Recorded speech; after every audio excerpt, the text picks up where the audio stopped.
Hey guys, tonight we begin with a curious stroll through the dark alleyways of medieval myth. So before you get comfortable, please take a moment to like the video and subscribe, but only if you genuinely enjoy what I do here. And do me a favor, let me know in the comments where you're tuning in from and what time it is for you. It's always fascinating to see who's joining us from around the world. Now dim the lights, perhaps turn on a fan for that soft background hum, and let's ease into tonight's journey together. If your only exposure to Vikings involves towering blonde men smashing things with axes while screaming like they stubbed their toe on Valhalla itself, congratulations. You've already met the berserkers. These guys were the original rage quitters of the medieval world, warriors who, according to Norse sagas, went into a trance-like fury during battle, seemingly immune to pain, fear, and the very concept of subtlety. For centuries, historians generally assumed these tales of berserkers were just poetic embellishment. After all, ancient texts do tend to exaggerate. Dragons? Sure.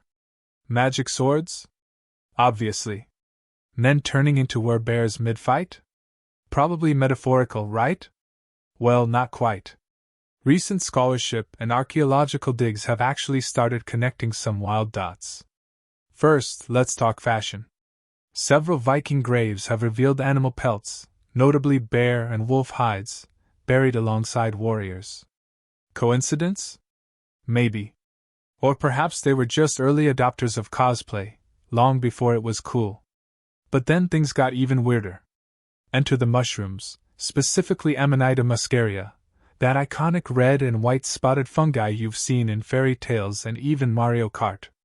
This mushroom isn't just a Pinterest aesthetic. It's profoundly psychoactive.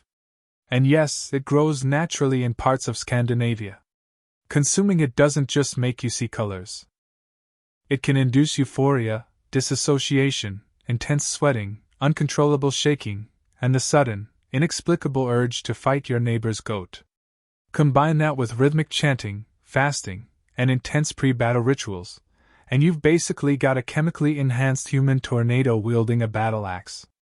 Imagine showing up to raid a monastery and being greeted by a shirtless man foaming at the mouth. Contemporary accounts from enemies of the Vikings often describe madmen, seemingly immune to wounds and utterly fearless. Some scholars even suggest they bit into their shields, not primarily for defense, but to control their convulsions. You know, just normal Saturday night things. The term, berserk, now lives on in our modern vocabulary, but back then, it was a terrifyingly effective tactical advantage. Imagine trying to form a disciplined shield wall while a hallucinogenic Norseman in a bear pelt sprints at you like he's starring in a heavy metal music video. Strategy meet chaos. Ah, yes. The year when hundreds of people in Strasbourg, France, decided to fight despair, famine, and disease the only way they knew how, by dancing. Not metaphorically, not romantically, but literally dancing until their feet bled, their hearts gave out, and the local authorities were seriously considering whether banning music might be healthier than banning witches. At first, it started small. One woman, Fraffa, stepped into the street and began dancing. No music, no audience, just pure, unadulterated medieval groove. A couple of hours in, and you'd expect someone to throw her a loaf of bread and kindly suggest a nap. Instead, people watched. Then they joined. Because apparently in 1518, seeing someone dance themselves into delirium meant, "Hey, looks fun. I'm in." Within days, dozens were dancing, then hundreds, and not at a festival, but right in the middle of the street in the sweltering summer heat, without food, water, or any sense of self-preservation. It would have made a great TikTok trend, minus the mass casualties. What's truly baffling is the response from the city leaders. Instead of, say, quarantining the dancers or bringing in doctors, they leaned into it. Literally. They hired musicians, built a stage, and actively encouraged the dancers to get it out of their system. That's right. Their cure for compulsive death dancing was to crank up the medieval bass. As you can imagine, that didn't work. Historians were long divided on whether this was a real event or just another pious parable from a time when leeches were considered medicine and astrology determined career choices. But numerous records, city accounts, church logs, personal letters, all confirm the same terrifying footnote: people danced involuntarily, and some simply didn't survive. So, what caused it? The top theories are: 1. Ergot poisoning, a hallucinogenic mold that grows on rye and can cause convulsions, visions, and extremely poor life choices. Or 2. Mass psychogenic illness, which is basically collective madness sparked by intense stress, fear, and a serious lack of engaging hobbies. Whatever it was, it turned one city into a grim disco for a month straight. And if there's a moral here, it's this: medieval Europe didn't always burn witches. Sometimes it threw them a dance party. If there's one thing the medieval period excelled at, it was turning optimism into tragedy with breathtaking efficiency. Case in point, the Children's Crusade of 1212. A campaign that sounds like a Disney sequel, but plays out more like a dark satire of human judgment. The legend goes something like this: a young shepherd boy in France, let's call him Stephen because that was literally his name, claimed he received a divine message from Jesus.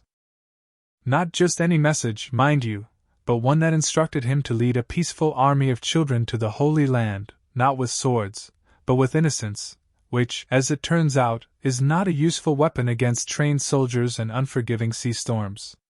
Thousands of children joined, because why wouldn't you follow a teenage shepherd who claimed God told him to walk across Europe barefoot? Parents wept. Townspeople cheered. Bishops blinked slowly and off they went, across mountains, down rivers, through towns, singing hymns, starving slightly, getting arrested occasionally. It was essentially a medieval school field trip, minus the chaperones, and with significantly more divine hallucinations. The myth was long believed to be, well, just a myth. Something exaggerated in monkish writings to teach a moral lesson. Don't send your kids to Jerusalem without adult supervision. But over time, historians began to uncover a trail of documents. Church records, royal decrees, city archives, all hinting that yes, something did happen, and it involved a lot of very young, very idealistic feet. What happened to them? Well, depending on which version you read, the outcome ranges from tragic to, "Oh God, why?" Some were turned away at the Alps. Some likely died on the march from starvation or exposure. Others were tricked by unscrupulous merchants, loaded onto ships, and sold into slavery in North Africa. Not exactly the holy liberation they were promised. The Mediterranean wasn't so much parted for them as it was monetized. Today, scholars believe the movement wasn't entirely made up of actual children. Many were likely teenagers or poor peasants labeled as pueri, the Latin word for both children and servants, because of course it was. But the mass delusion, the profound sincerity, the epic miscalculation, that part's undoubtedly real. Picture this: it's a quiet day in 14th century France. A pig escapes its pen, bites a child, and the villagers don't just butcher it or blame the nearest peasant. No, they drag the pig to court with a lawyer and a judge and a full public trial. Because in medieval Europe, justice wasn't just blind, it was extremely imaginative. Yes, animals were actually put on trial. Not metaphorically, not symbolically, but literally. They were assigned defense attorneys, sometimes imprisoned, and occasionally even excommunicated. Nothing quite says rule of law, like banishing a rooster from the church for laying an egg, which, by the way, they believed was laid by the devil himself. Because obviously, for centuries people thought these stories were just exaggerated folklore. Surely medieval scribes were just being poetic, adding a little flair to their otherwise monotonous lists of grain taxes and fish quotas. But no. Actual court records, parchment-bound proceedings, have been found all over Europe. One famous case from 1386 involved a sow in Falaise, France. She was found guilty of killing a child and was sentenced to death. She was dressed in human clothing, paraded through town, and publicly hanged, all for symbolism, retribution, and general medieval weirdness. Even insects weren't safe. In 1510, a group of French peasants sued a horde of weevils for destroying their crops. The court appointed a lawyer to represent the insects, presumably someone who had annoyed the judge recently. After several hearings, the case was dismissed because, well, the bugs didn't show up. Classic defendant behavior. But here's the twist. This wasn't random insanity. To medieval minds, justice applied to the entire creation. Animals, though considered lower than humans, were still part of God's moral universe. If they committed a crime or were suspected of being in league with dark forces, they faced the consequences. The Middle Ages didn't do things halfway. Some of these trials were ecclesiastical, meaning the church got involved. Others were secular, with full legal proceedings. All of them are now prime examples of how deeply humans can anthropomorphize anything with legs and a bad attitude. Nothing says medieval torture quite like the Iron Maiden. That infamous human-shaped metal sarcophagus lined with spikes on the inside, designed to turn heretics into Swiss cheese. You've seen it in museums, horror films, and probably that one guy's edgy high school sketchbook. There's just one problem. It's a complete historical fraud.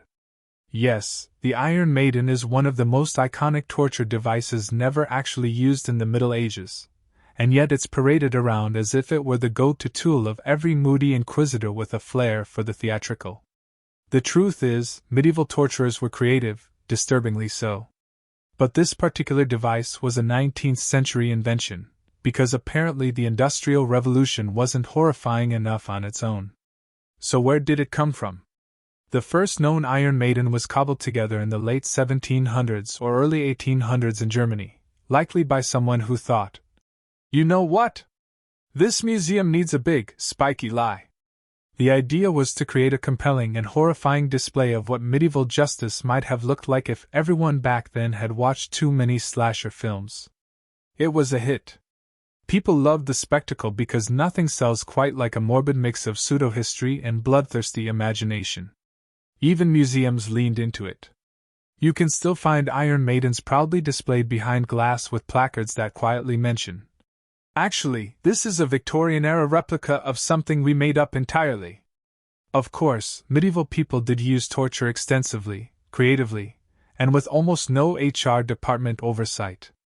There were racks, thumb screws, heretics' forks, and something called the pear of anguish, which sounds like a fruit but definitely isn't.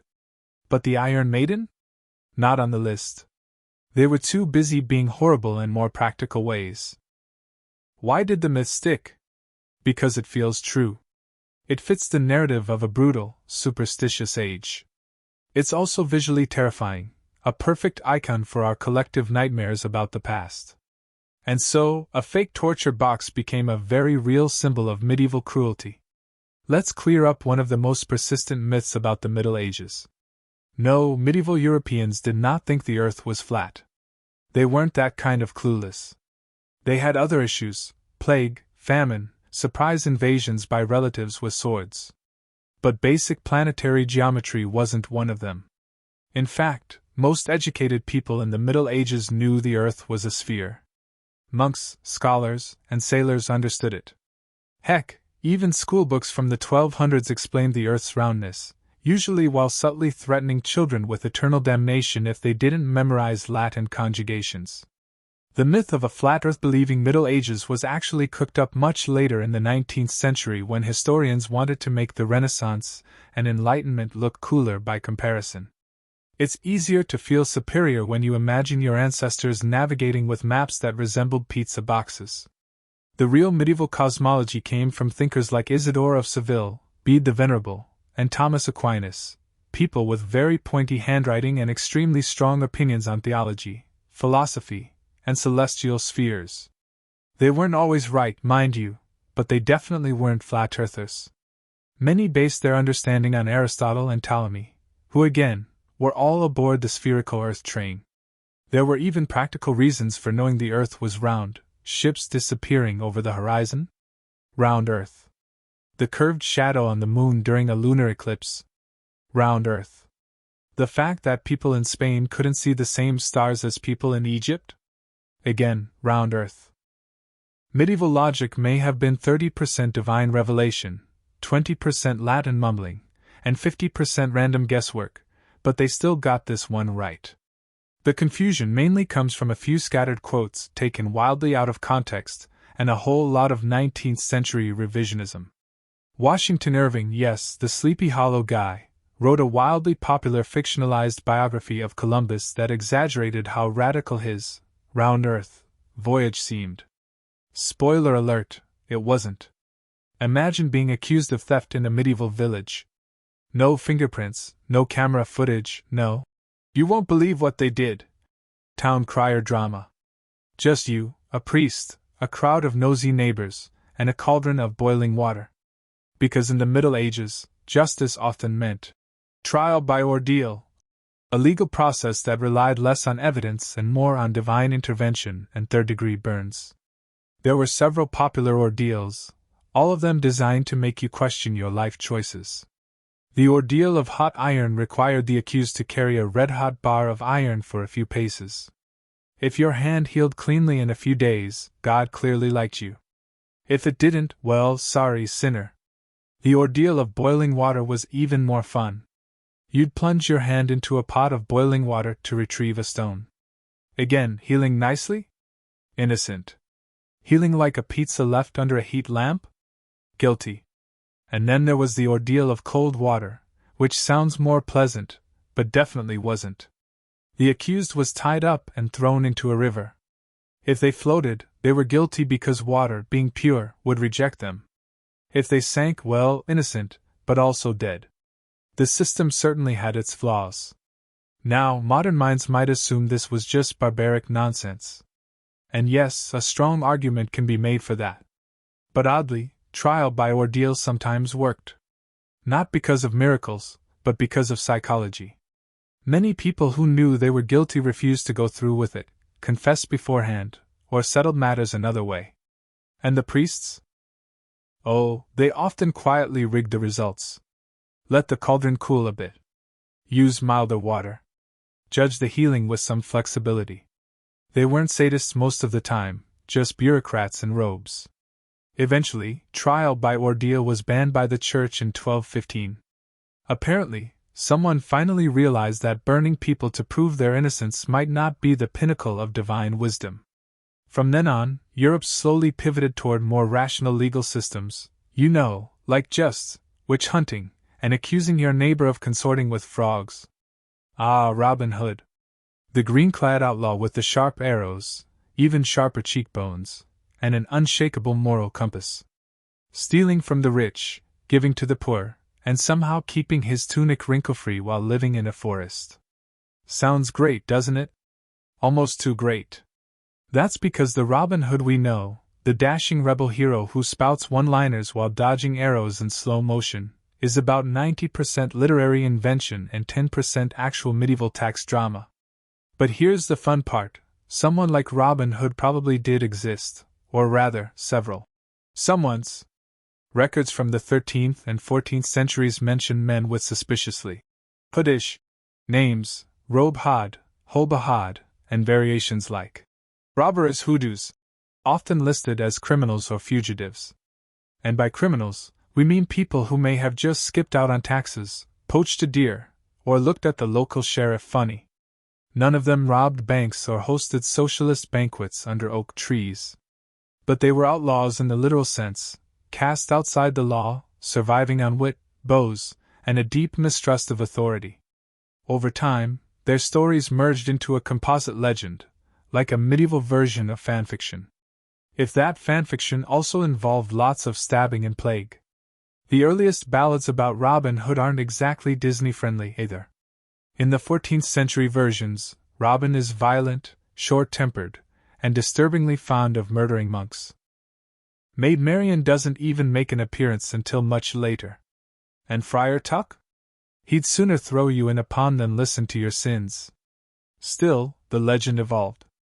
By the time of the Tudors, Robin Hood had morphed into a cheerful rogue with a heart of gold and suspiciously modern values about wealth redistribution. Because nothing says medieval England like 16th century political spin. Was there a real Robin Hood? Probably not one single person. But the conditions that birthed the myth, corrupt officials, hungry peasants, and forests just begging for cinematic lighting, were very real. When you hear Black Knight, you probably picture some brooding guy in dented armor, sulking in the shadows, monologuing about vengeance while lightning cracks behind him. Basically, a medieval Batman with worse dental hygiene. But in actual medieval history, the Black Knight wasn't a cackling villain or an edgy character from a Monty Python sketch. It was a real title, or at least a nickname, with some surprisingly respectable roots. Black Knight, usually referred to knights who either wore black armor, had a black coat of arms, or were associated with a noble family's dark-colored livery. That's it. No necromancy, no soul harvesting, no dramatic declarations like, "You shall not pass!" In fact, many Black Knights were just regular nobles trying to coordinate their outfits. One of the most famous was Edward of Woodstock, known as the Black Prince.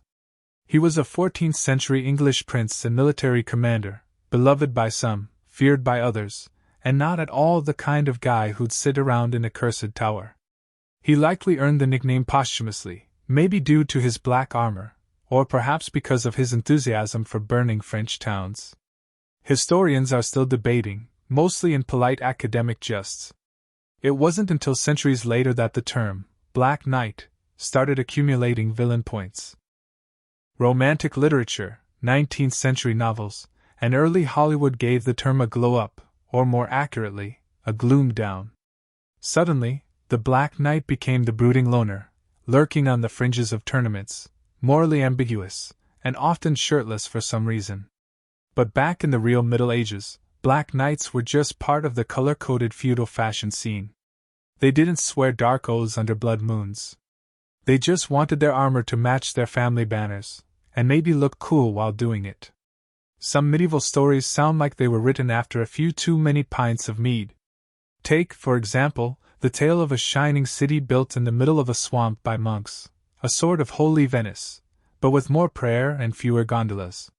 For centuries, local folklore in the English Fenlands spoke of Crowland Abbey, a marvel of stone and piety, standing proudly on an island of dry land surrounded by boggy despair. It was said that monks built bridges out of faith, logs, and possibly divine stubbornness. Scholars long dismissed it as a quaint exaggeration. After all, who in their right medieval mind would build a monastery in a swamp? Well, monks. Monks would. Recent excavations have confirmed that Crowland Abbey, founded in the 8th century and expanded throughout the Middle Ages, did indeed rise out of the muck, complete with causeways, raised walkways, and early drainage systems so clever they make modern plumbing blush. These monks weren't just praying in the mist, they were engineering their way through it. They constructed wooden platforms on piles driven deep into the peat. They used gravel and clay to firm up walkways. And they built bridges, including the famous triangular bridge, which still survives today. Three-way symmetry, baby! You don't get that kind of architectural ambition from drunken peasants with a shovel. So why the swamp? Well, two reasons: isolation and tax breaks. Monasteries were supposed to be separate from the sinful world. Nothing says holy isolation like being surrounded by mosquitoes the size of pigeons. Plus, land no one else wanted was often cheaper. So, monks got crafty. They turned the marshes into a hub of spiritual and economic activity, farming eels, making cheese, and somehow not getting trench foot every winter. The result? A real-life miracle of persistence, engineering, and mild dampness, one that confirms that even the strangest-sounding medieval legends might be hiding a soggy little nugget of truth. Ah, yes!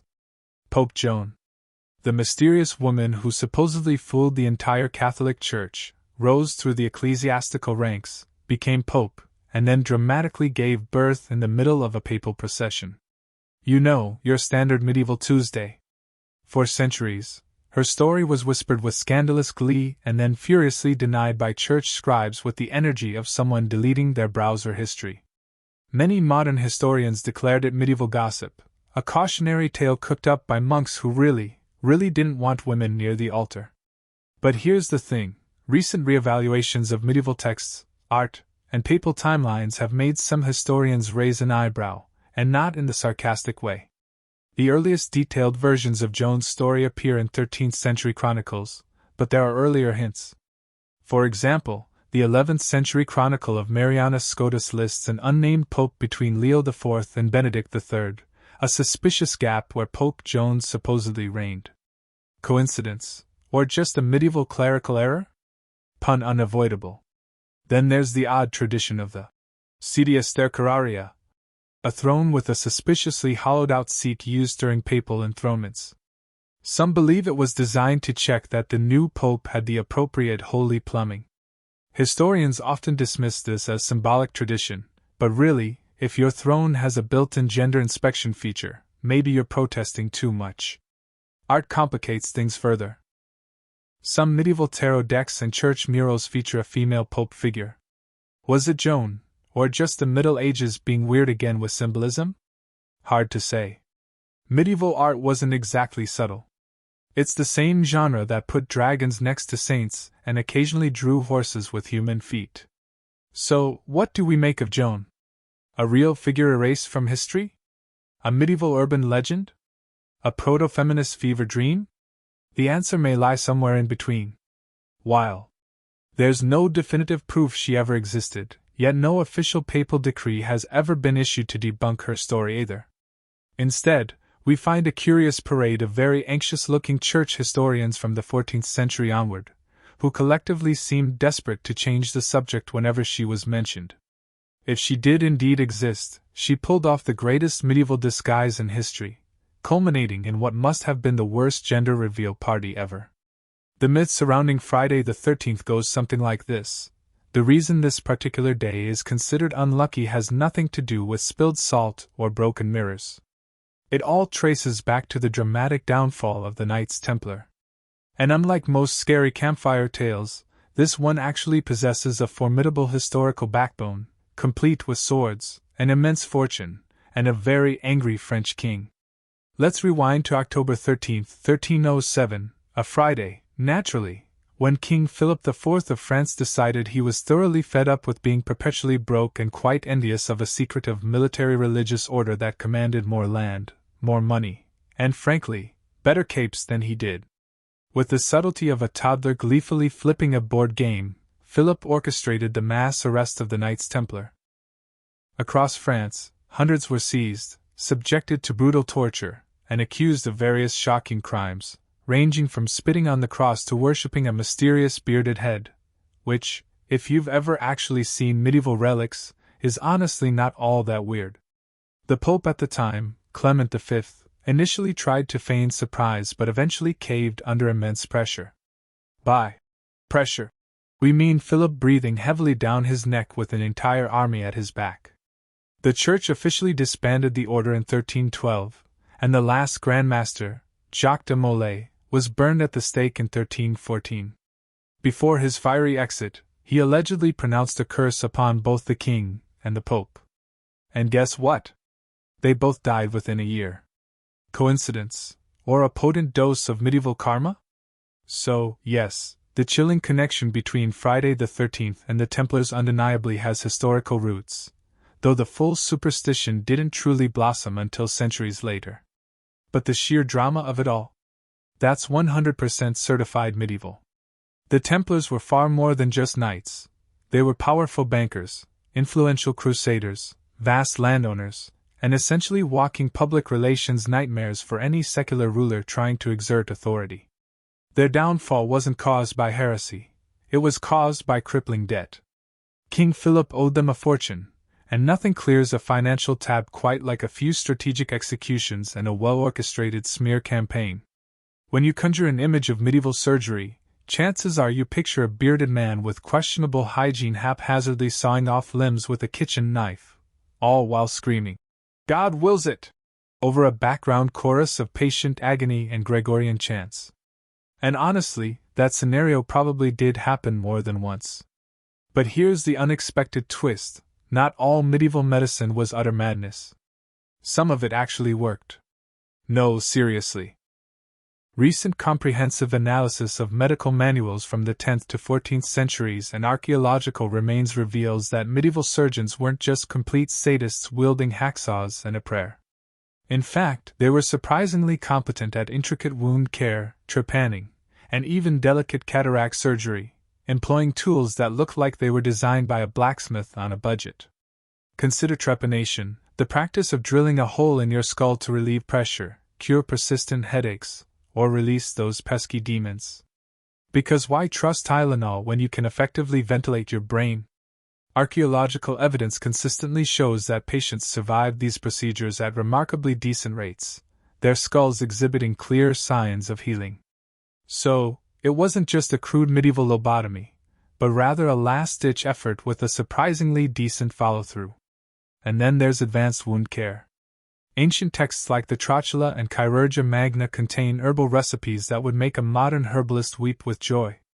Honey, a potent antiseptic, wine, a reliable disinfectant, and clean linen bandages were all routinely utilized.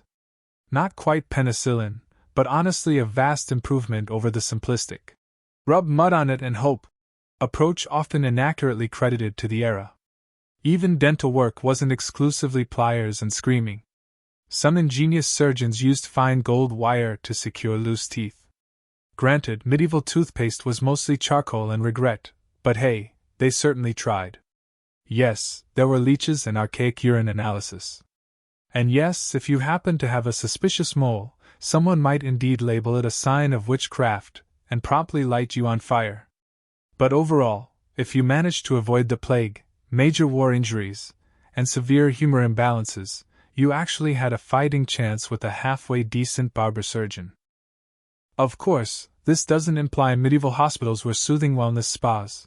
They were more akin to chaotic monasteries equipped with a prayer budget, a bone saw, and an awful lot of yelling. Yet the pervasive myth that all medieval medicine was blind guesswork simply isn't entirely fair. Sometimes, medieval doctors genuinely knew what they were doing. Other times, they were just winging it with holy water and a healthy dose of optimism. But credit where it's due, some of those patients actually walked out with all their limbs still attached. Let's vigorously bust one of the most stubborn medieval myths: the idea that everyone from the 5th to the 15th century wandered around like perpetually stinky, unwashed potatoes wrapped in wool. Contrary to this very pungent stereotype, many medieval people were not only keenly aware of personal hygiene, but they were downright fussy about it. Extensive archaeological digs and meticulously preserved manuscript evidence strongly suggest that bathing, thorough grooming, and the use of scented oils were not only common but constituted a regular part of a decent person's weekly routine. Now, did they shower twice a day and exfoliate with apricot scrubs? Absolutely not. But they certainly did use soaps painstakingly made from animal fat and ashes, often scented with earthy tones. And many households had large wooden tubs they would fill with hot water for a luxurious soak, assuming, of course, you had a servant to haul the water in, and you didn't live in a drafty shack. And don't even get us started on the public bathhouses, especially prevalent in bustling cities like medieval Paris, London, and throughout the Islamic caliphates, where shared, steamy bathing was both a cherished social activity and an essential way to avoid smelling like old cheese. Some even featured separate rooms for men and women. And yes, it sometimes got a little too social, which is precisely why a few conservative church leaders began to eye the entire bathhouse industry with suspicion. But hygiene wasn't solely about water and soap. People meticulously trimmed their nails, diligently cleaned their ears, and even plucked their armpit hair with what can only be described as terrifying enthusiasm. Monks adhered to incredibly strict grooming rituals. Nobles indulged in perfumed gloves and used tooth powders concocted from burnt rosemary and crushed shells, which probably didn't whiten your teeth much, but at least it smelled like you truly tried. So, how did the myth that everyone was dirty and smelled like fermented onions actually begin? It most likely stems from post-medieval bias, particularly from the Renaissance and Enlightenment eras, where writers absolutely loved dunking on the Dark Ages to make themselves feel more, well, enlightened. Add in a few 19th century illustrators who never met a dirty peasant trope they didn't adore, and voila, the quintessential stinky medieval meme was fully unlocked. To be fair, if you were a serf working 14 hours a day in a dung-filled field, you probably didn't end your day smelling like lavender and ambition. But the blanket assumption that no one in the Middle Ages knew how to properly wash their armpits is officially debunked. So yes, medieval people bathed. Not daily, not always alone, but they bathed nonetheless. No, this isn't a deleted Monty Python sketch.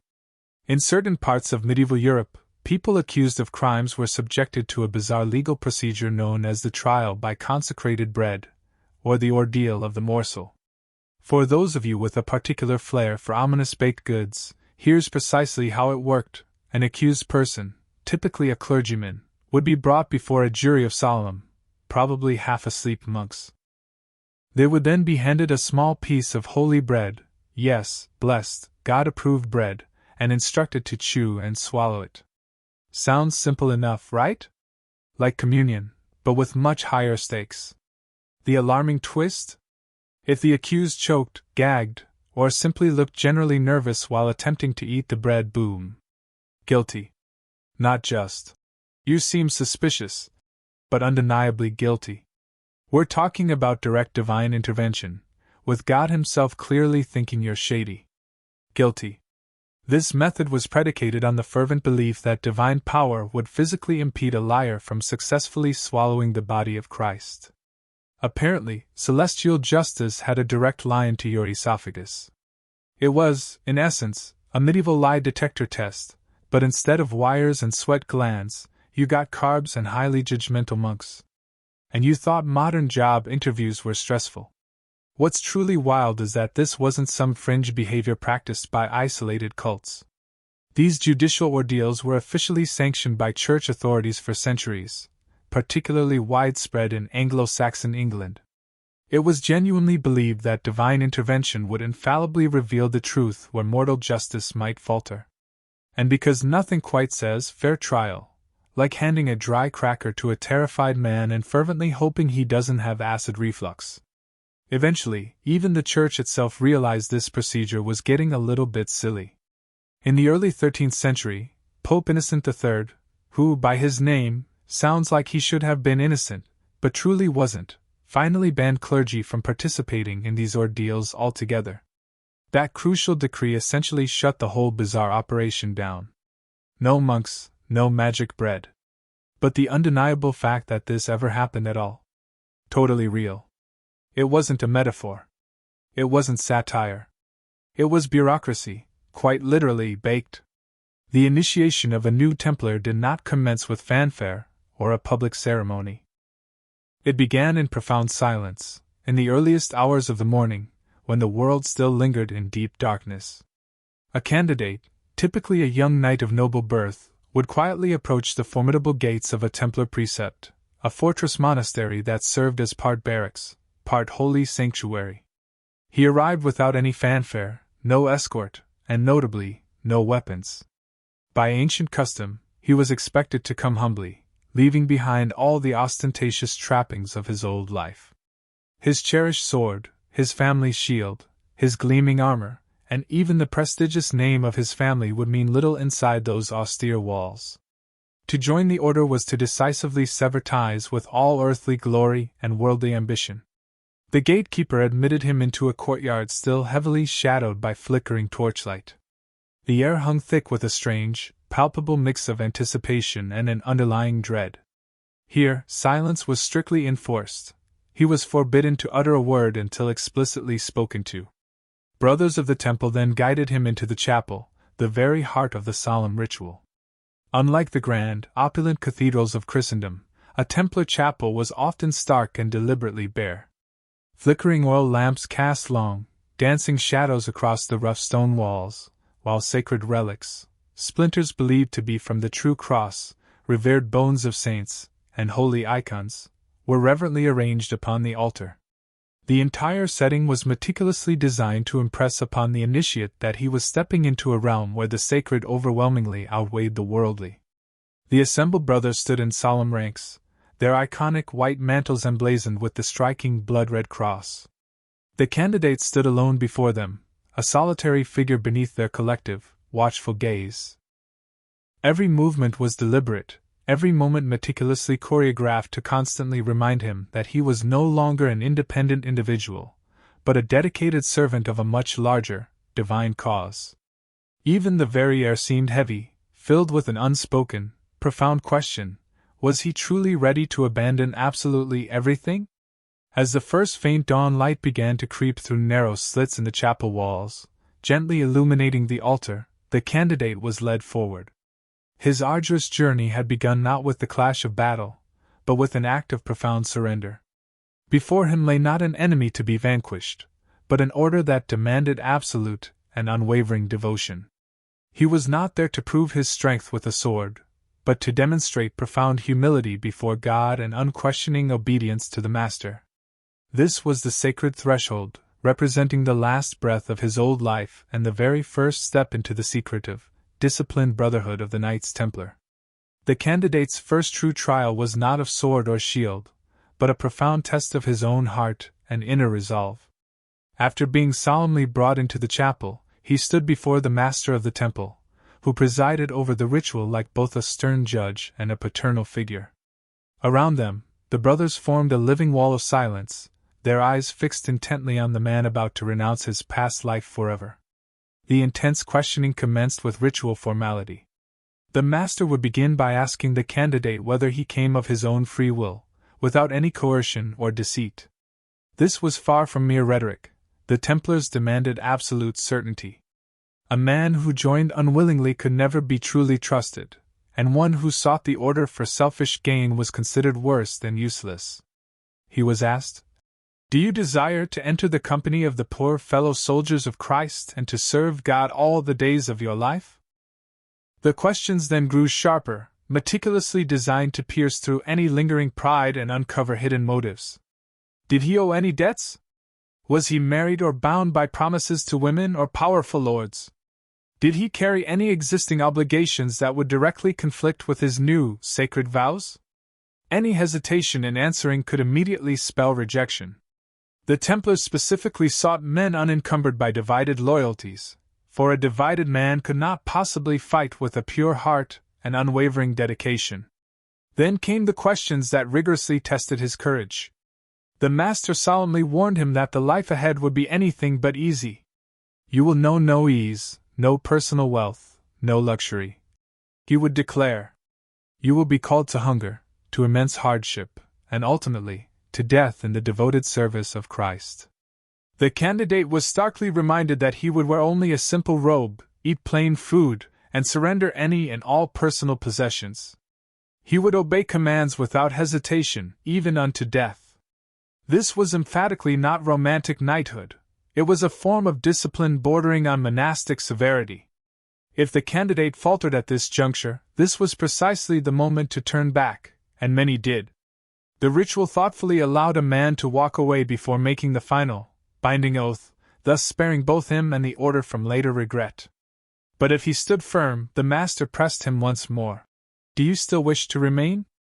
A resolute, unwavering answer marked the critical difference between a mere curious visitor and a full brother-in-arms. This rigorous questioning was not intended to humiliate, but rather to refine.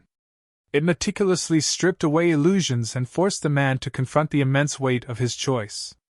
Only when his answers fully satisfied the Master and the assembled brothers did the ritual progress.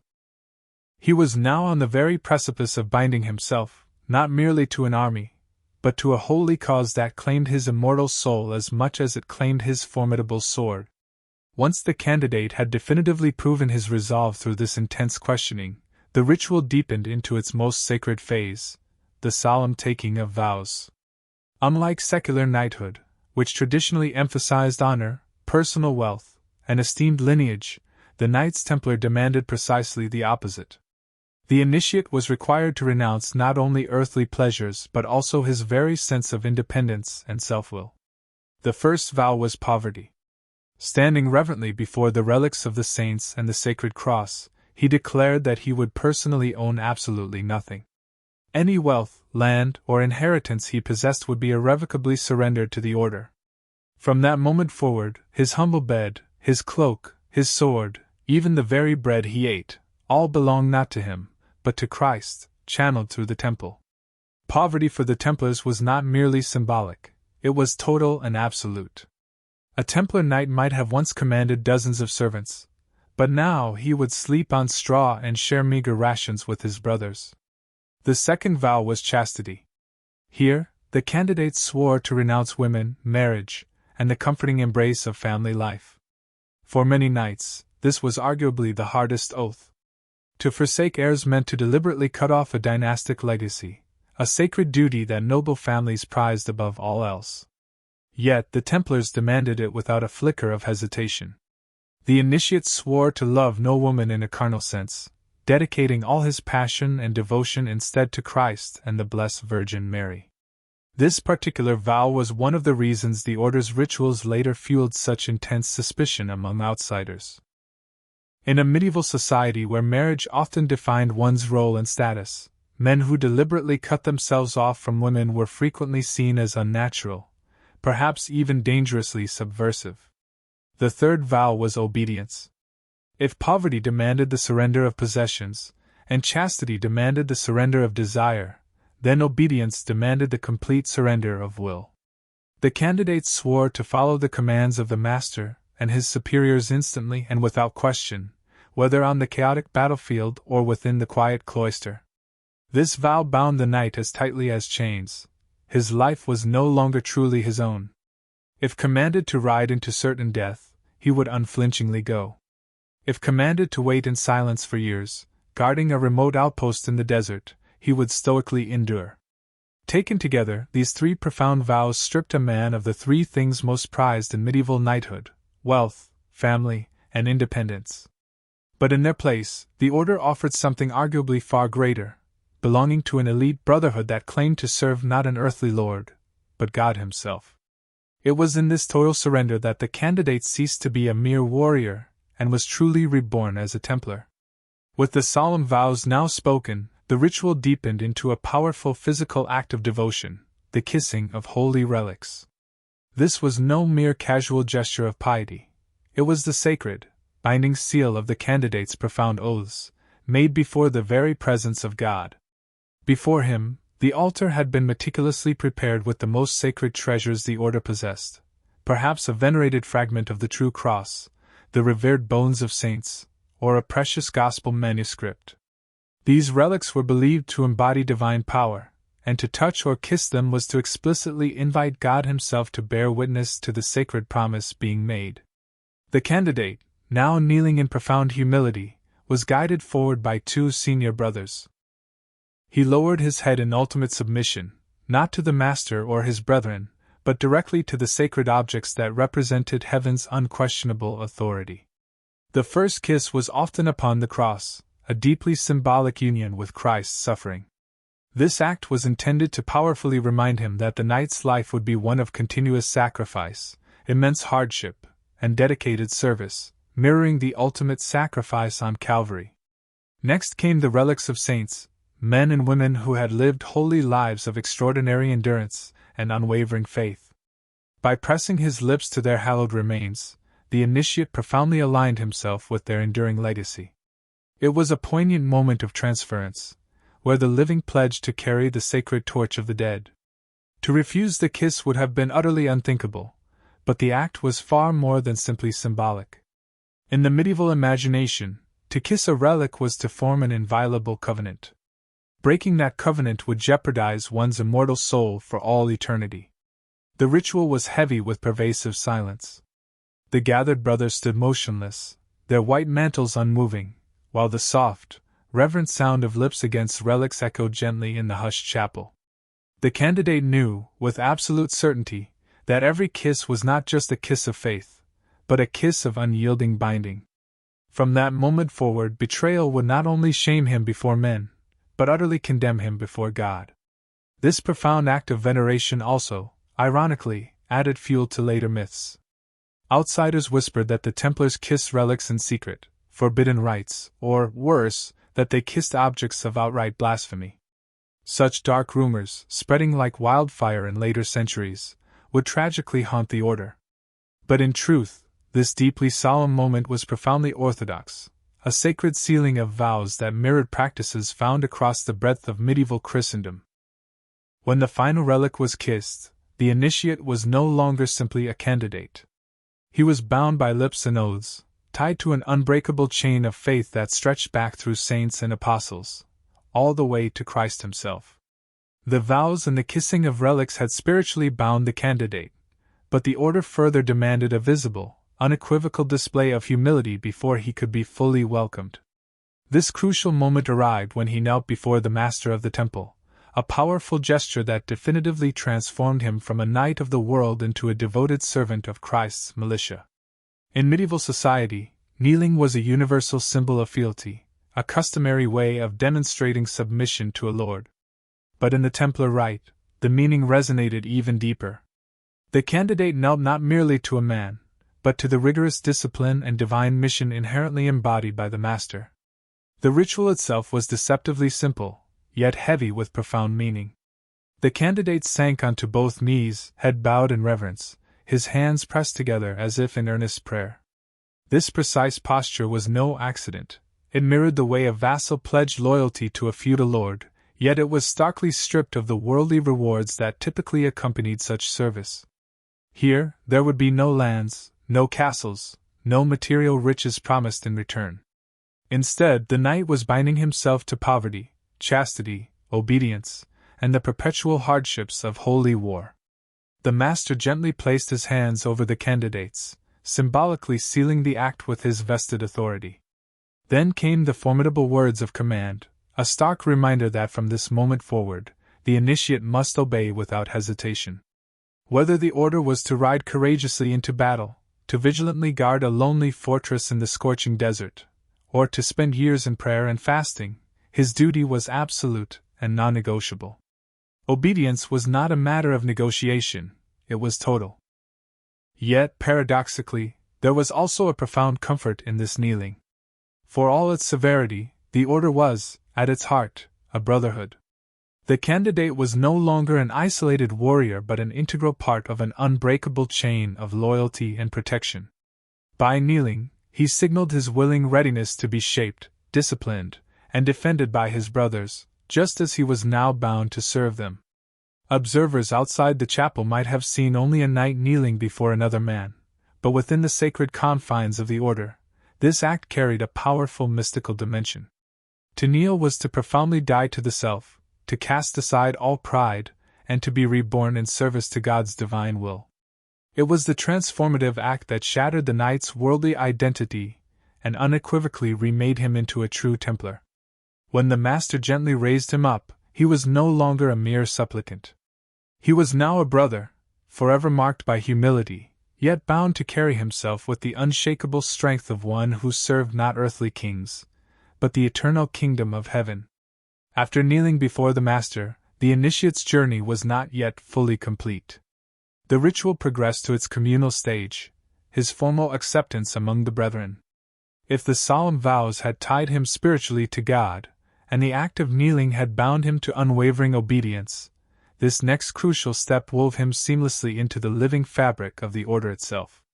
The gathered knights, standing in solemn ranks, now became both witnesses and guarantors of his new, consecrated life. They were not mere silent spectators. Their collective presence profoundly mattered.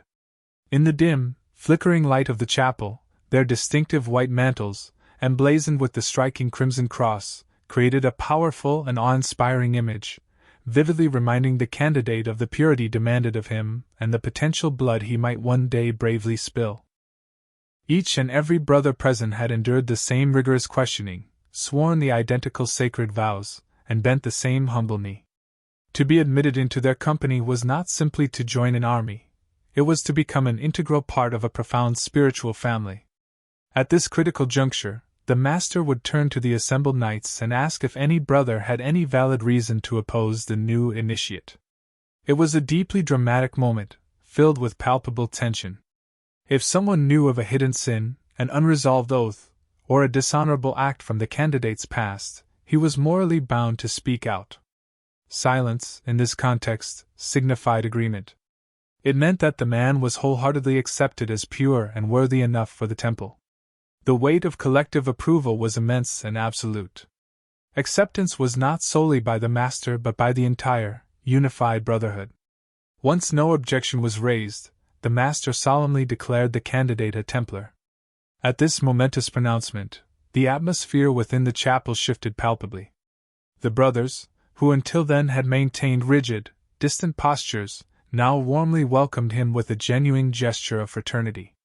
Some historical rituals even mention the kiss of peace, where, each night, the new brother was greeted with a kiss on the cheek, a profound gesture symbolizing spiritual kinship.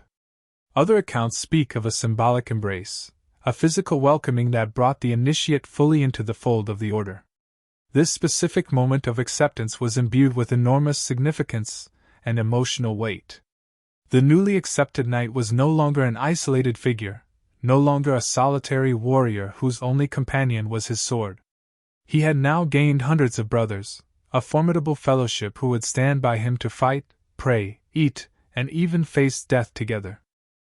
Ironically, the profound secrecy shrouding these sacred rites, particularly the intimate kiss of peace, later ignited widespread rumors, suggesting the Templars engaged in strange, perhaps even heretical, practices. Those on the outside, deliberately excluded from the chapel's solemn proceedings, conjured images of sinister oaths and blasphemous rituals. Yet for the brothers themselves, it was nothing less than the sacred confirmation of their belonging, a tangible and visible sign that the candidate had successfully transitioned from a life of solitude into the eternal fellowship of the temple. The ultimate culmination of the initiation was marked by a profound transformation, a moment so simple yet so deeply significant that it would become the most enduring and recognizable symbol of the Knights Templar, the investiture with the white mantle. In the medieval world, a knight's clothing was never merely fabric.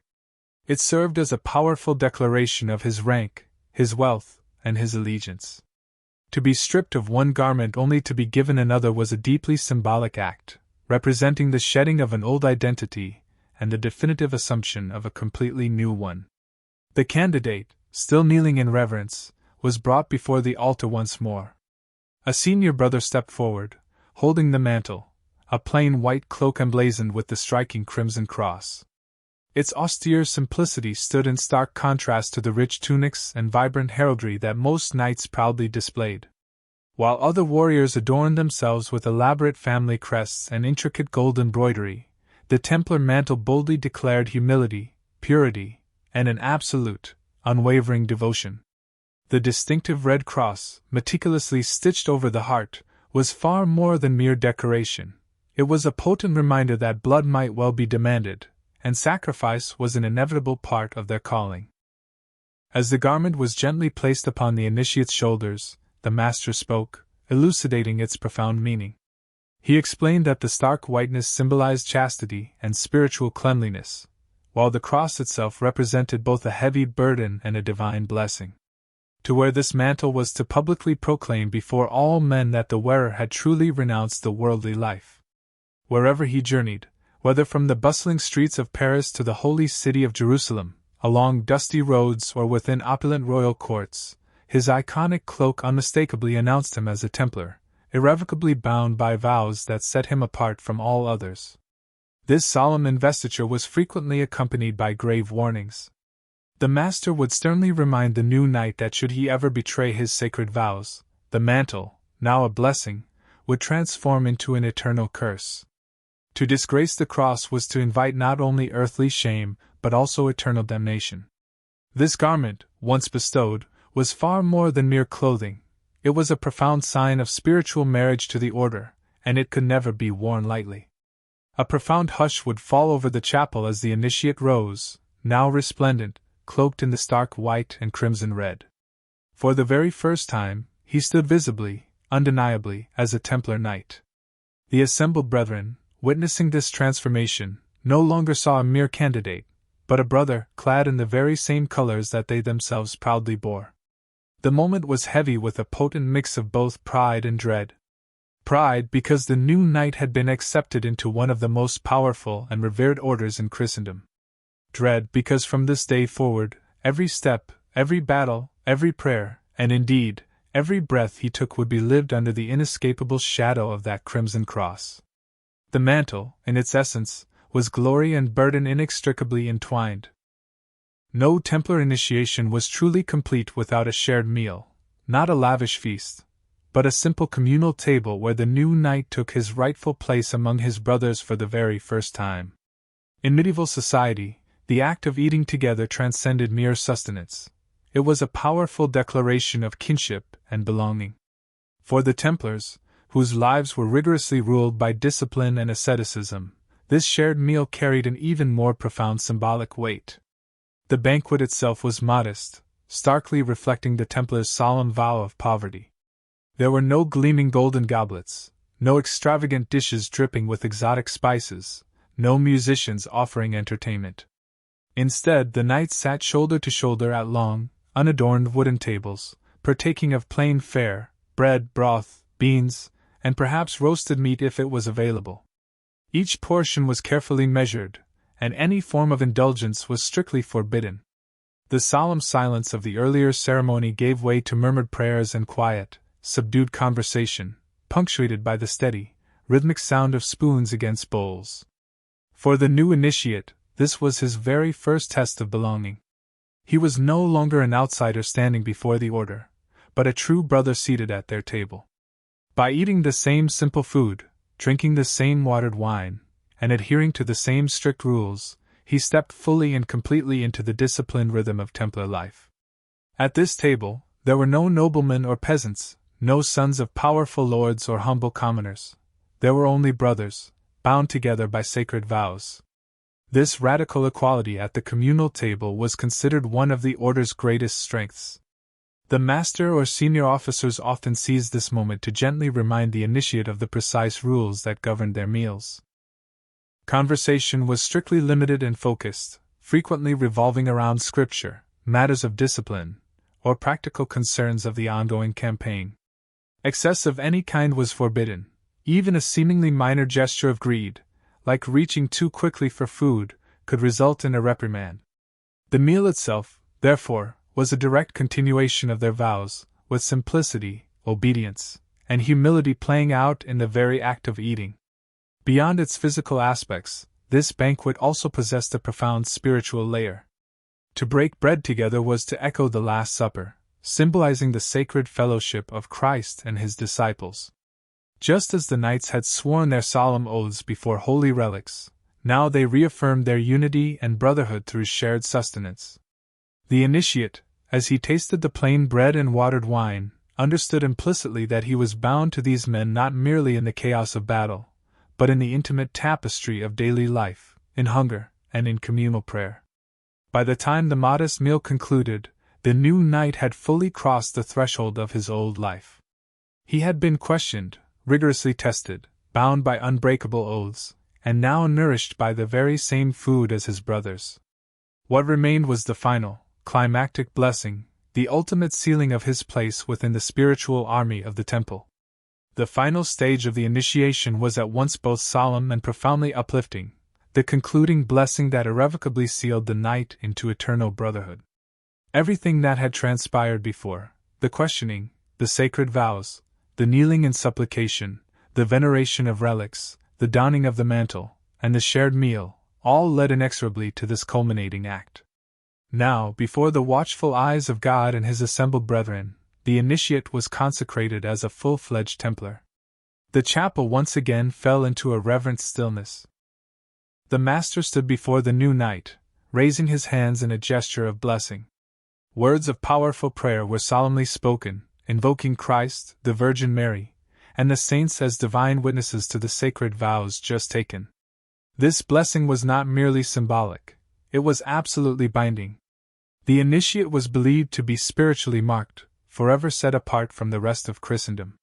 No longer a free knight of the secular world, he was now a dedicated soldier of Christ, sworn to defend the faith until his dying breath. Some historical accounts suggest that this profound blessing also carried with it a stern warning. The master reminded the new brother that to break his solemn vows was to betray not only the sacred order but God himself.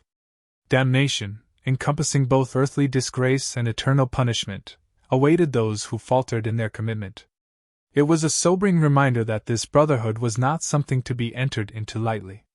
Once bound, there was no honorable release, only a life lived in devoted service or a death marred by disgrace.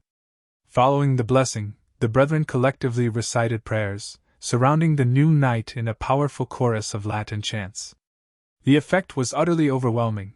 The resonant sound of voices echoing against the cold stone walls created a wave of profound devotion that swept him fully into the spiritual rhythm of the order. For the initiate, it was both a definitive farewell to the life he had left behind and a heartfelt welcome into something timeless and eternal. At last, the master solemnly declared him a brother of the temple. A soft murmur of approval rippled through the ranks. The other knights then approached, offering either the kiss of peace or the clasp of hands, small, seemingly simple gestures that carried enormous symbolic weight. With these final acts, he was no longer an outsider, but truly one of them, bound to fight, pray, and ultimately die alongside them. When he eventually stepped out of the sacred chapel, now clad in brilliant white and bearing the distinctive red cross, the secular world would simply see a knight. But within the hallowed confines of the order, he was something far greater, a man utterly transformed, consecrated to a divine purpose, and forever bound by unwavering vows of loyalty, sacrifice, and faith. His life was no longer his own, it belonged entirely to the temple and to God. Transitioning now from sacred vows to worldly desires, in the bustling, sun-drenched streets of Pompeii, where merchants loudly hawked their wares and wooden carts rumbled incessantly over ancient stone roads, there stood a building unlike any other in its societal function, the Lupanar, universally recognized as the city's most notorious brothel. To a casual visitor, Pompeii might have appeared as a quintessential Roman town, replete with its grand forum, revered temples, and communal public baths. Yet, intricately woven into that very fabric of daily life was the open, unapologetic trade of sex. It was not hidden away or whispered about in hushed tones, but rather displayed with the same practical straightforwardness as bread or wine in the marketplace. The Lupanar stood as the undeniable centerpiece of this trade, an institution as fundamentally integrated into Pompeii's economy as its vibrant markets. The very name Lupanar itself offers a telling insight into how Romans perceived its function, deriving from the Latin word lupa, meaning she-wolf, a common slang term for a prostitute. Just as a wolf might stealthily prowl the wilderness, these women were metaphorically imagined as prowling for clients. Yet, with a touch of irony, in reality it was often the customers who prowled the city, guided by boldly carved phallic symbols etched into paving stones and walls that quite literally pointed the way to the brothel's doors. For a Roman man, be he soldier, sailor, or merchant, there was remarkably little secrecy surrounding such pursuits. Pompeii wore its sexuality openly, and the Lupanar made absolutely no attempt to conceal its explicit purpose. From the exterior, the building appeared unremarkable, blending seamlessly with the other stone structures that lined the street. But step through its narrow, unassuming entrance, and one immediately entered a distinctly different world. The air hung heavy with the pungent smell of oil lamps, the faint sweetness of cheap wine, and the close proximity of bodies pressed into small, stifling rooms. The murmuring voices of clients bargaining, the practiced laughter of women trained to seduce, and the scrolled graffiti left by countless past visitors all vividly testified that this was no place of fleeting, transient use. It was, instead, a significant social hub, a regular and established stop in the daily rhythm of Roman men. Unlike temples, which offered the promise of divine ecstasy, or taverns, which provided solace through escape and drink, the Lupanar offered a distinct promise, immediate physical satisfaction. It was, in many ways, a veritable theater of desire where the performance, blunt and efficient, never truly ceased. Some clients arrived in groups, others came alone, but all encountered the same straightforward, almost industrial efficiency: stone beds, simple straw mattresses, and painted walls that overtly advertised the services available for purchase. To step into the Lupanar was not to step outside the bounds of Roman life, but rather to step directly and unapologetically into its very core. Here, within this dim, narrow building, one could intimately glimpse the raw intersection of economy, carnal desire, and entrenched social custom, a visceral side of Pompeii that the ash of Vesuvius would ultimately preserve for eternity. From the outside, the Lupanar maintained the deceptive appearance of any other stone building in Pompeii, its humble facade blending seamlessly with the taverns, shops, and private homes surrounding it. However, once one ventured inside, its architecture immediately revealed a singular, unambiguous purpose, unadulterated efficiency in the service of desire. Unlike the lavish Roman villas adorned with intricate mosaics and grand atriums open to the sky, this brothel was designed with narrow, utilitarian corridors, cramped, cell-like chambers, and a deliberate dark intimacy that allowed little room for lingering or pretense. The building itself rose 2 stories tall. The ground floor was dedicated to 5 small, utilitarian rooms, each featuring a built-in stone bed. These were little more than stark cubicles, windowless, airless, and furnished with extreme sparsity. A thin mattress, typically stuffed with straw or coarse cloth, was laid across the stone platform, often covered by a rough blanket. Comfort, it was clear, was not the objective. Durability was paramount. The robust stone ensured that these beds could withstand constant, vigorous use without splintering or collapsing, while the straw filling could be easily and cheaply replaced when soiled. For the average Pompeian man, this unadorned setup was entirely sufficient. For them, sex was unequivocally a transaction, not a romance. A steep, functional staircase led up to the 2nd floor, where the atmosphere shifted, albeit subtly. The rooms upstairs were generally larger, somewhat brighter, and often reserved for more affluent clients. Here, visitors might find the comparative luxury of wooden beds, softer coverings, and a degree of privacy conspicuously absent on the ground floor. Those who could afford to pay a higher price sought not only the physical pleasure but also an element of comfort, and the building's architecture distinctly reflected this hierarchy of experience. At the very center of the brothel was a small stone staircase, serving as the literal artery that connected the rich and the poor, the upstairs and the downstairs, the fleeting encounters and the slightly longer indulgences. The very walls of the lupanar also played an active role in guiding customers. Prominent phallic carvings pointed toward the rooms, almost like explicit arrows, ensuring that even strangers could easily navigate the building. The brothel was undeniably practical, but it was equally symbolic. The cramped ground floor rooms vividly represented the raw, unvarnished side of Roman sexuality, quick, transactional, and readily accessible to all social strata. Conversely, the upper rooms reflected the inherent stratification of Roman society, where wealth could invariably purchase a degree of luxury, even in the pursuit of carnal lust. Together, these 2 levels formed a fascinating microcosm of Pompeian life, with its class divisions, economic realities, and fundamental human desires all compressed into a single, purposeful structure. To walk its halls was to step into a meticulously designed machine built for one singular purpose.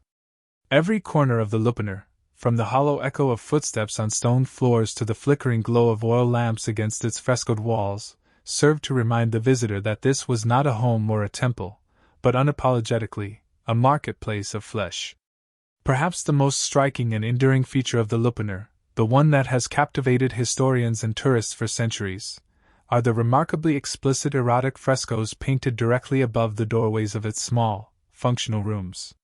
These images were far from abstract decorations or veiled, suggestive hints. They were graphic, colorful depictions of various sexual acts, preserved with astonishing clarity beneath the protective ash of Mount Vesuvius. To walk into the brothel was to be immediately confronted by a literal catalogue of desire, a comprehensive visual menu that efficiently guided the client in making his choices. In a city where literacy rates were notoriously limited, particularly among slaves, foreigners, and lower-class visitors, these paintings served a profoundly practical purpose. A traveler who did not speak Latin, or a client unable to read, could simply point to the image that perfectly matched his preference. Each fresco vividly depicted couples in different positions or scenarios, leaving absolutely no room for modesty or ambiguity. The Romans, in this context, did not cloak sexuality in euphemism. They displayed it with the same unvarnished, matter-of-fact clarity as a baker proudly displaying his loaves of bread. The precise placement of these frescoes also carried significant symbolic weight. They were strategically positioned directly above each room's doorway, functioning almost like explicit signboards in a shop. Some scholars contend that they served as direct advertisements for the specific services available inside, while others believe they were more general illustrations intended to inspire arousal and anticipation. Regardless of the exact intent, The effect was unmistakable. The very walls themselves transformed into silent salesmen, expertly guiding both the eye and the imagination of the client. The artistry itself was, by the refined standards of lavish Roman villas which often boasted exquisitely polished mythological frescoes, quite crude. But what the Lupaner's images lacked in artistic polish, they more than compensated for in absolute clarity. The bold lines, exaggerated bodies, and unashamed poses directly conveyed precisely what was on offer. And unlike the often subtle, allegorical eroticism found in elite private homes, these frescoes were unashamedly, unequivocally transactional. Their sole purpose was to facilitate business. Interestingly, these visual menus may also have functioned as a sophisticated form of regulation. By openly displaying a comprehensive range of acts, the brothel effectively standardized expectations, ensuring that both client and prostitute clearly understood the terms of their engagement. This practical efficiency likely reduced disputes, much in the same way a tavern would post prices for wine. For archaeologists, these frescoes are far more than mere titillation. They provide a rare and invaluable insight into the sexual economy of Pompeii, revealing not only the specific practices but also the underlying attitudes of a society where desire was openly commodified. They serve as a powerful reminder that the Lupaner was not a hidden den of shame, but rather an openly advertised marketplace of pleasure, where the very walls spoke louder and clearer than any words. Yet, behind the painted walls and resting upon the cold stone beds of the Lupaner were the women themselves, the central, yet tragically exploited, figures of Pompeii's flourishing sex trade. Their lives were undeniably harsh, their labor relentless, and their societal status almost invariably marginalized. Unlike the celebrated courtesans of later European history, the prostitutes of Pompeii were rarely free women who had chosen this profession willingly. The vast majority were slaves, either purchased or captured from distant provinces, then brought into the city as mere commodities, much in the same way as grain, wine, or olive oil. The women of the Lupaner hailed from across the vast Roman Empire, from Gaul, Greece, Syria, and North Africa. Their foreign origins were sometimes even advertised as exotic attractions, specifically appealing to clients who sought novelty and difference.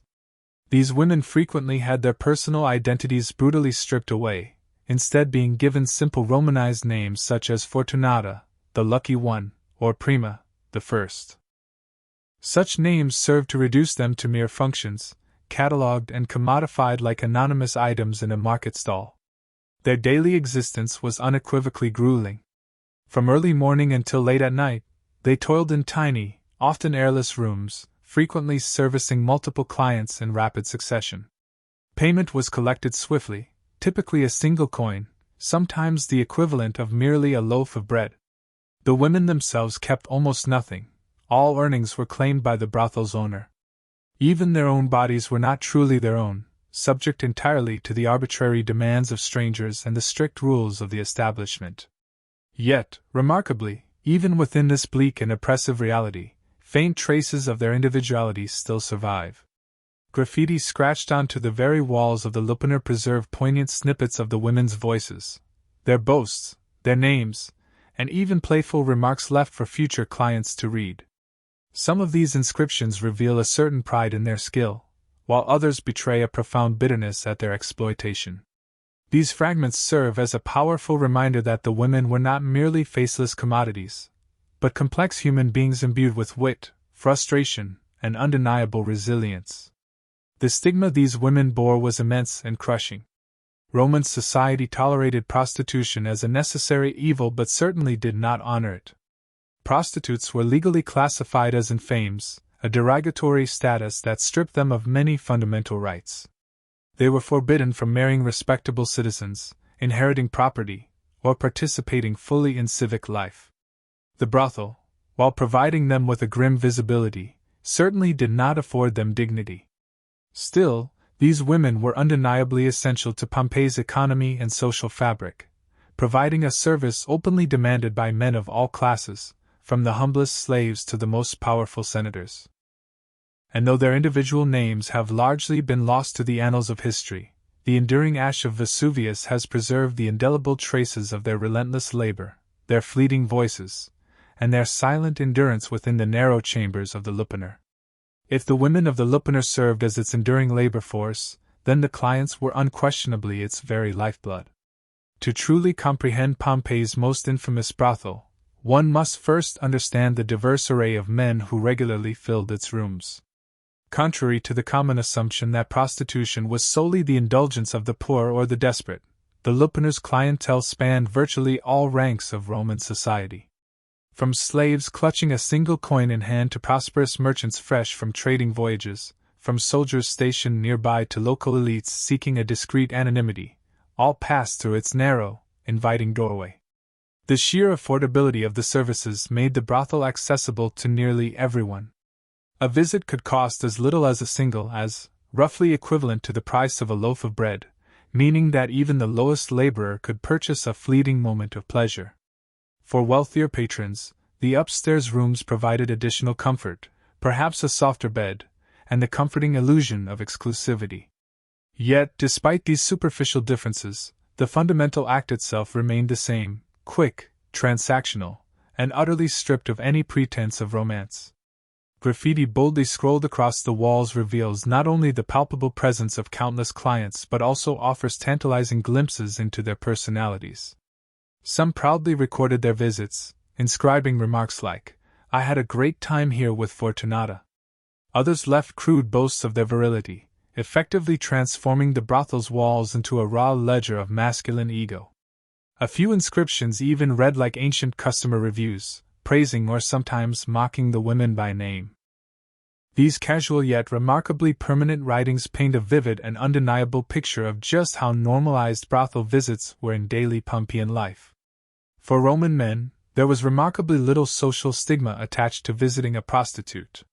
Married men frequently sought out the lupanar without any apparent shame or societal censure. Fidelity, after all, was an expectation placed upon wives, not husbands. Roman law and prevailing custom viewed sex with prostitutes as entirely acceptable, even practical. It was widely believed to provide a necessary outlet that, in the eyes of many, effectively protected respectable women from unchecked male appetites. Thus, the brothel evolved into not only a place of readily available pleasure, but also a powerful institution that actively reinforced the ingrained double standards of Roman morality. Simultaneously, the lupanar offered more than just physical release. It also served as a vibrant social space, a place where men could drink, loudly boast of their exploits, and literally carve their names into a fleeting eternity. It effectively functioned as part tavern, part club, and part informal stage for performances of masculinity.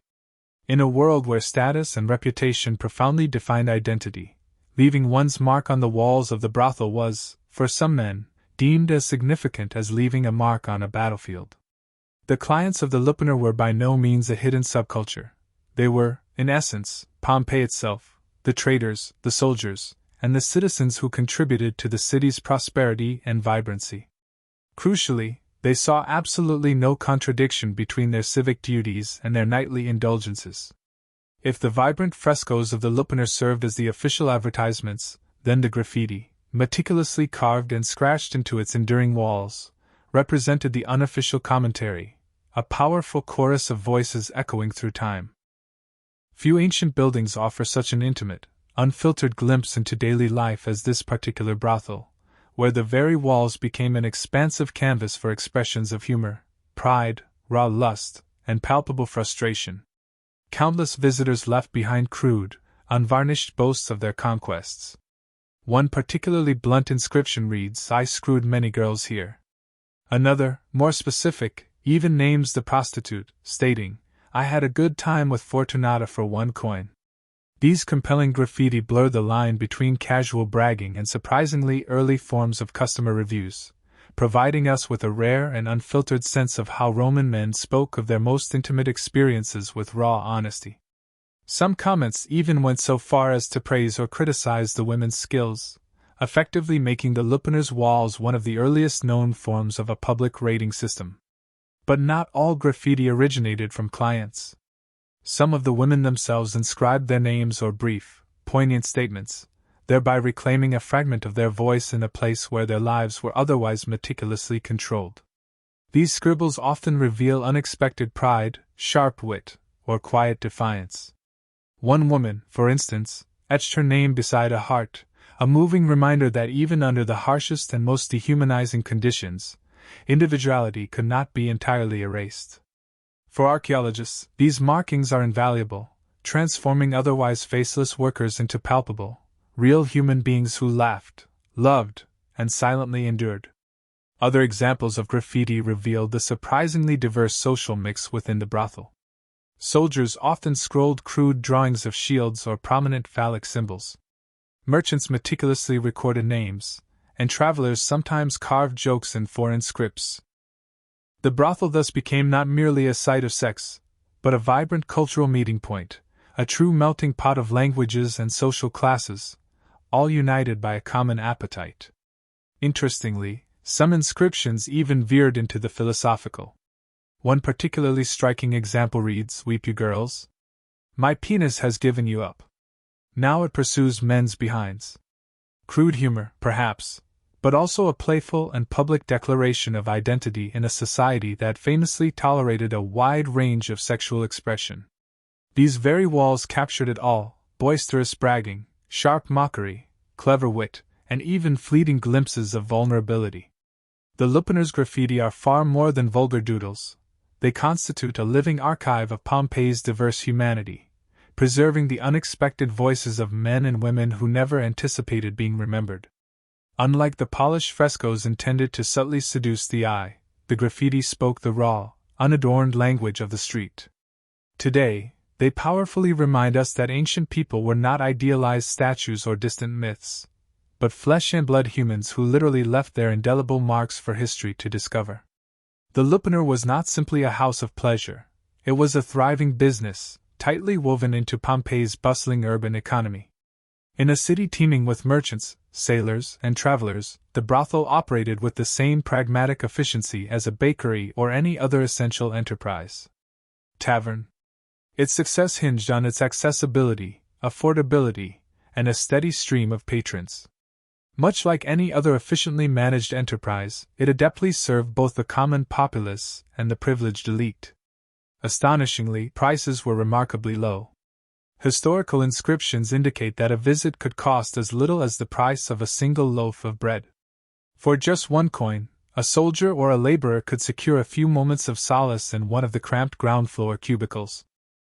The upstairs rooms, however, were reserved for more affluent clientele and naturally commanded higher fees.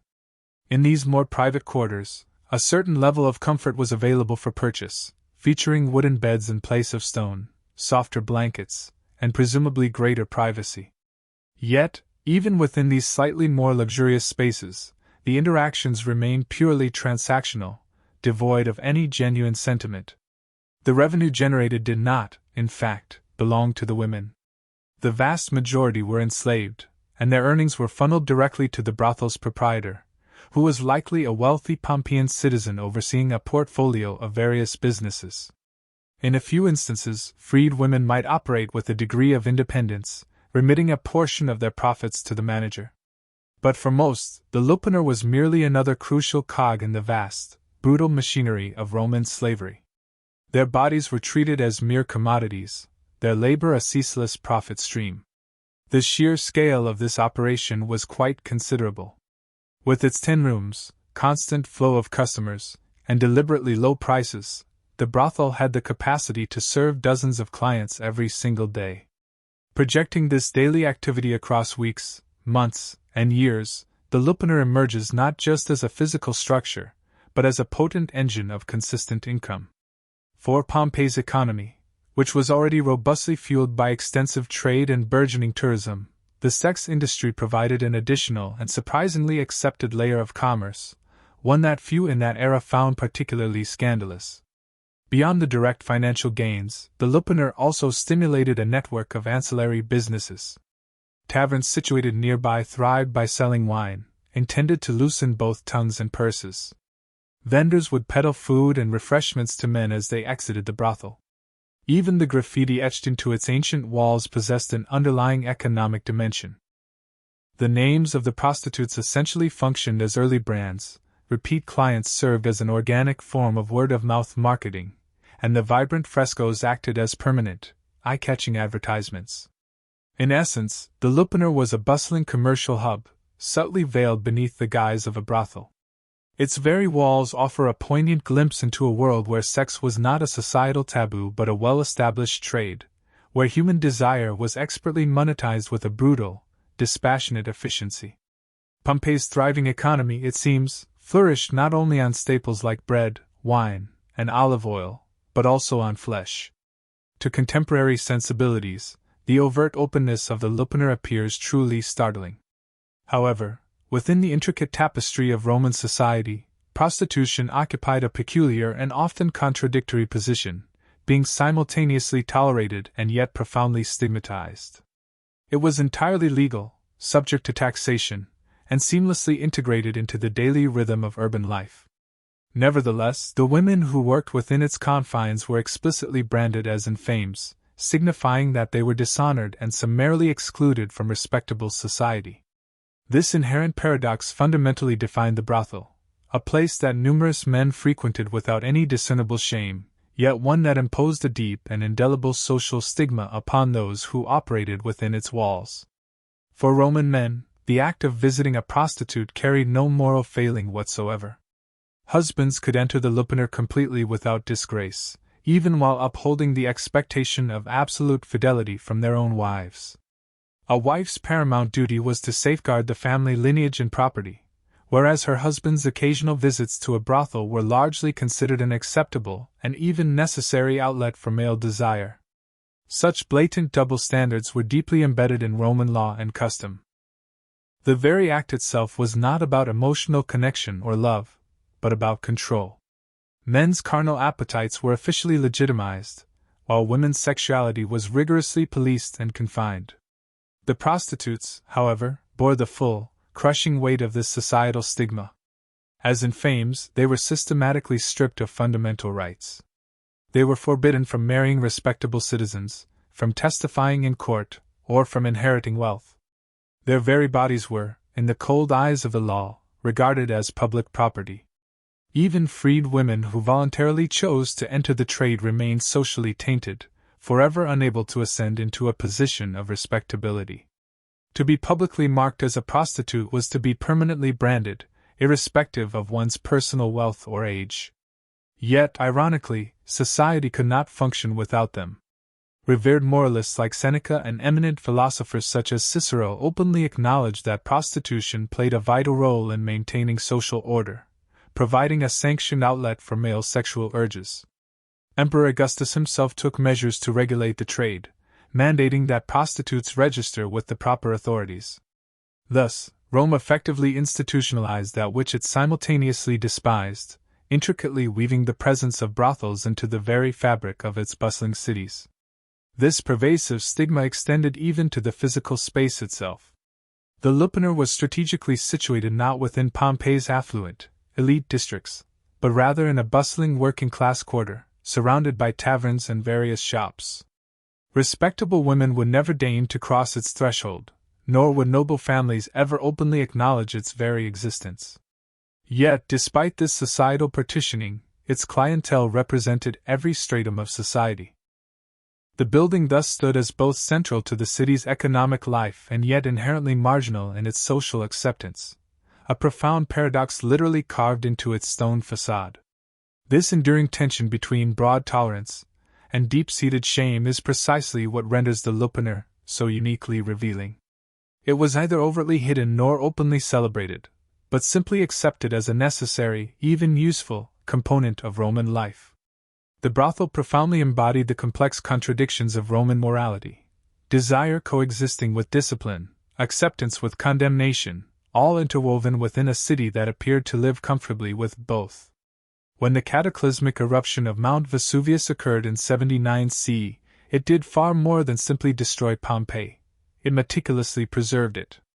The Lupanar, along with the rest of the city, was encased under suffocating layers of ash and pumice, sealing within its ancient walls a perfect snapshot of Roman life that otherwise would have completely vanished into the annals of time. Unlike Rome itself, where centuries of continuous rebuilding gradually erased much of its past, Pompeii remained frozen in a singular, devastating instant, offering archaeologists an unparalleled and pristine time capsule. The survival of the Lupanar is nothing short of extraordinary. The stone beds still stand stoically in their cramped cubicles, their surfaces worn smooth from countless past encounters. The vibrant erotic frescoes remain remarkably vivid, their colors exquisitely protected by the volcanic ash, their scenes of raw desire still shockingly direct to modern viewers. Graffiti still lines the walls, just as it did nearly 2 millennia ago, preserving the casual boasts of clients and the often forgotten names of women whose lives would otherwise be entirely lost to history. Every scratch, every crude drawing, every boastful word became immortalized the very moment Vesuvius erupted. For historians, the Lupanar is far more than a mere curiosity. It stands as irrefutable evidence of how openly and unreservedly the Romans integrated sexuality into their bustling urban world. The brothel was not an anomaly but an established institution, legal, regulated, and entirely normalized. Its remarkable preservation compels us to confront the unvarnished reality of Roman life, not through romanticized myths or idealized literature, but through the raw, unpolished remnants of everyday human transactions. The enduring legacy of the Lupanar also resides deeply within its striking contradictions. It unequivocally reveals a society that brazenly commodified human bodies while simultaneously celebrating a certain form of sexual freedom. It allowed men to indulge their desires without any societal shame, while simultaneously condemning women to lives perpetually marked by deep stigma. It directly challenges many modern notions of morality, compelling us to ask uncomfortable questions about the dynamics of power, exploitation, and desire within ancient societies. Today, visitors to Pompeii frequently make the Lupanar one of their very first stops, irresistibly drawn by both curiosity and the tantalizing promise of scandal. Yet those narrow stone rooms are far more than merely salacious relics. They are poignant memorials to lives lived in the shadows, women who toiled without recognition, men who carelessly scrolled their names into eternity, and a city that seemingly perceived no inherent contradiction in seamlessly blending commerce with lust. The Lupanar endures as Pompeii's most infamous building, a stark and powerful place where economy, raw desire, and fundamental human frailty collided. Preserved by sheer catastrophe, it speaks eloquently across millennia, constantly reminding us that beneath the magnificent grandeur of Rome lay the unvarnished truth of its people, hungry, flawed, passionate, and profoundly, unapologetically human. In Sparta, marriage was never conceptualized as being about romance, intimate candlelit evenings, or tender, whispered vows. It was, first and foremost, an uncompromising duty to the state, an obligation meticulously wrapped in ritual and explicitly designed to serve the city's unrelenting demand for strength and military prowess. Unlike Athens, where marital unions predominantly revolved around forging family alliances and ensuring the proper management of households, Sparta possessed one singular and unyielding priority: the efficient production of robust children who would mature into fearless soldiers and resilient mothers. The personal desires or affections of the bride and groom held very little significance when weighed against the overwhelming collective needs of the community. The Spartan system was truly unique within the ancient Greek world. Every institution, from its rigorous educational programs to its religious practices, was meticulously geared towards sustaining an unrivaled military powerhouse. Men were expected to spend the vast majority of their lives immersed in the agoge, the harsh and demanding training program that ruthlessly molded them into formidable warriors. Women, too, were expected to exhibit an equally resilient spirit, undergoing their own physical training to ensure they would bear healthy and vigorous offspring. Within this all-encompassing framework, marriage was fundamentally not a private arrangement, but a profound civic responsibility. A couple's union was exclusively viewed through the lens of what direct contribution it could make to Sparta's future armies. This austere mentality profoundly shaped every single aspect of their marital customs. For Spartans, a wedding was markedly less about joyous celebration and far more about cold, hard efficiency. The state intervened heavily and quite directly, ensuring that unions were never based on fleeting whims or personal fancy, but rather on purely practical considerations such as appropriate age, physical strength, and proven fertility. Even the foundational myths surrounding Spartan weddings often reinforce this pervasive utilitarian ethos. The very notion that two individuals might marry out of affection or personal preference was frequently perceived as a sign of weakness, even a potential danger to the state. Love, it was believed, could easily distract a warrior from his unwavering duty, while indulgence in luxury posed an existential threat to Sparta's famously austere way of life. Yet, despite this seemingly cold practicality, Spartan marriages harbored a strange and unexpected kind of equality. Unlike in other Greek city-states, where women were typically confined to the shadows of the household, Spartan women were not only permitted but expected to own land, manage extensive estates, and even speak openly in public forums. Their integral role in marriage was, therefore, notably more balanced, not that of a submissive dependent, but rather as empowered partners explicitly tasked with maintaining the vital Spartan bloodline. The rituals that surrounded these weddings powerfully reflected this unique duality, harsh, even brutal in their execution, yet deeply symbolic of shared strength and collective purpose. In the final analysis, a Spartan marriage was not about two individuals pledging themselves to each other out of love, but rather two citizens resolutely binding themselves to Sparta. Their union was, quite literally, another formidable weapon in the city's formidable arsenal, forged not in the fleeting fires of passion, but in the enduring crucible of absolute necessity. In Sparta, the precise timing of marriage was meticulously planned and never left to chance, nor was it ever guided by personal romantic desire. The state meticulously dictated when its citizens were permitted to wed, ensuring that the institution served its overriding military and demographic needs above all else. Unlike other Greek city-states, where men frequently married young to establish household stability, Spartans rigorously adhered to a distinct pattern. Men typically delayed marriage until they reached the age of 30, while women generally married much earlier, usually in their late teens or early 20s. This rather unusual and significant age gap was no mere coincidence. By the age of 30, a Spartan man was considered fully seasoned, having already endured the full, grueling rigor of the agoge, the intense military training system that began in his childhood. Only after proving himself as an impeccably disciplined warrior, demonstrating unwavering obedience and exceptional endurance, was he deemed truly fit to assume the solemn responsibilities of marriage. The state demanded that men unequivocally demonstrate absolute loyalty to Sparta before they could ever be entrusted with loyalty to a personal household. Marriage, therefore, in the Spartan context, was essentially a hard-earned reward for survival and dedicated service. For women, the underlying logic was fundamentally different.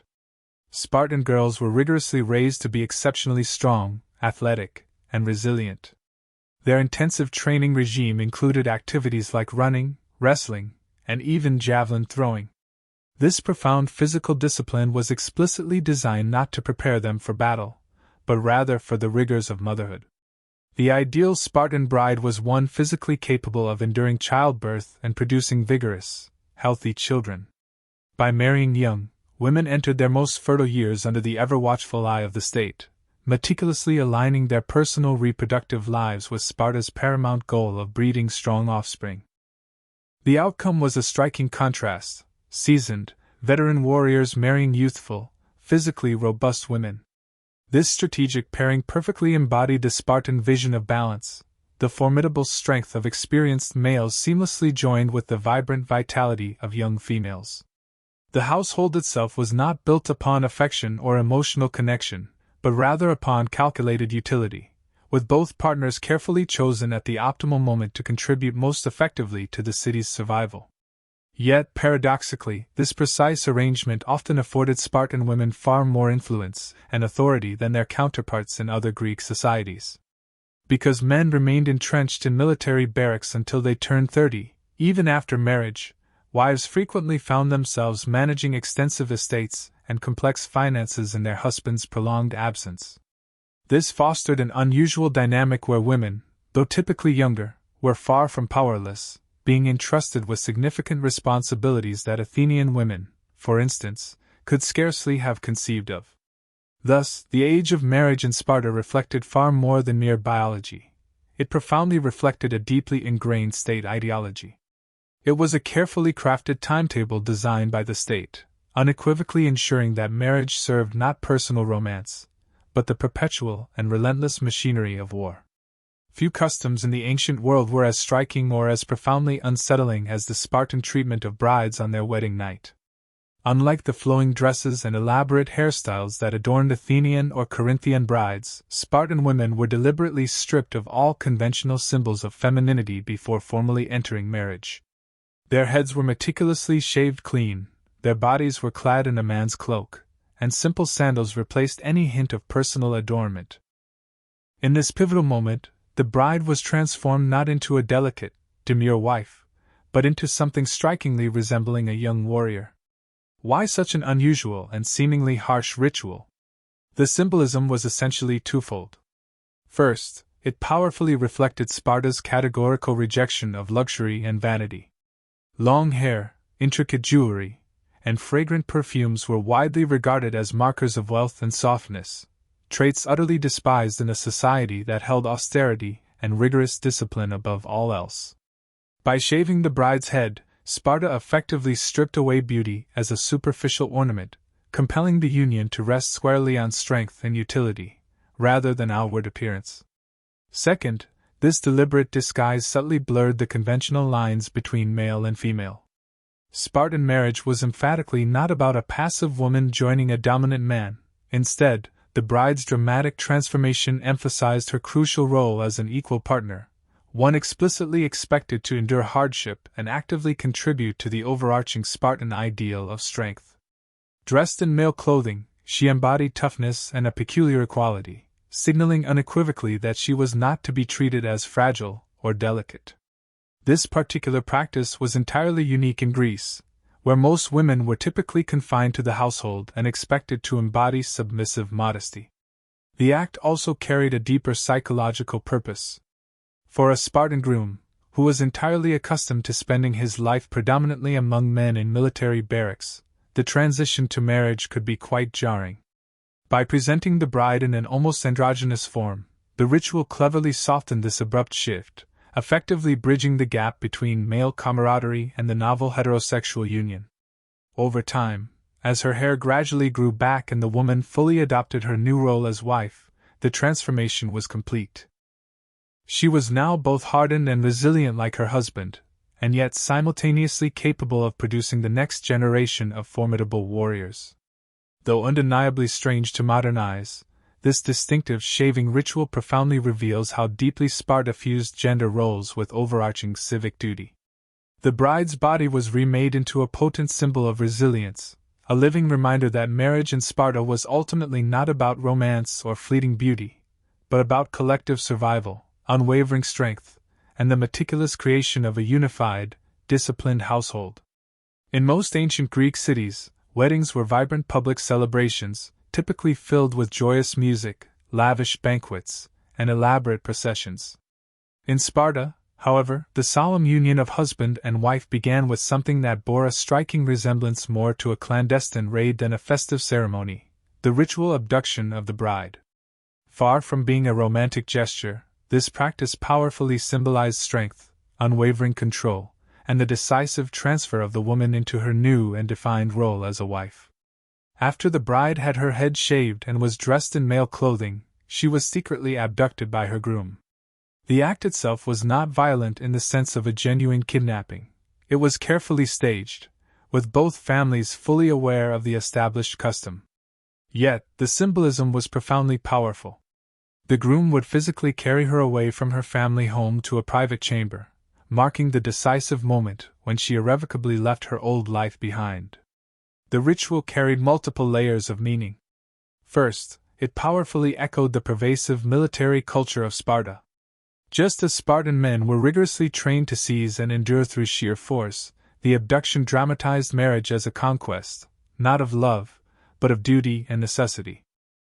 The woman, purposefully stripped of her feminine markers, was thus taken into a new world where her primary function would be to serve Sparta as the mother of future warriors. Second, the abduction reinforced a deep-seated value of secrecy, and restraint. Unlike other Greek weddings, there was no grand feast or ostentatious display for the entire community. Instead, the initial meeting between bride and groom was kept hidden, solemn, and meticulously controlled. The marriage bond was not intended for public spectacle, but rather for private strength and purpose, reflecting Sparta's profound disdain for extravagance and public show. Perhaps most intriguing was the way this ritual seamlessly fit into the larger system of male life in Sparta. Even after marriage, men were required to continue living in military barracks until they reached the age of 30. For years, a husband would often visit his wife only at night, slipping secretly into her quarters and departing before dawn. Some scholars suggest that this intentional secrecy helped to keep passion alive by maintaining a constant sense of novelty and intrigue. Others argue it more starkly symbolized the absolute subordination of marriage to military life, a constant reminder that no man's household could ever take precedence over Sparta's formidable army. For the bride, the abduction marked her complete transformation.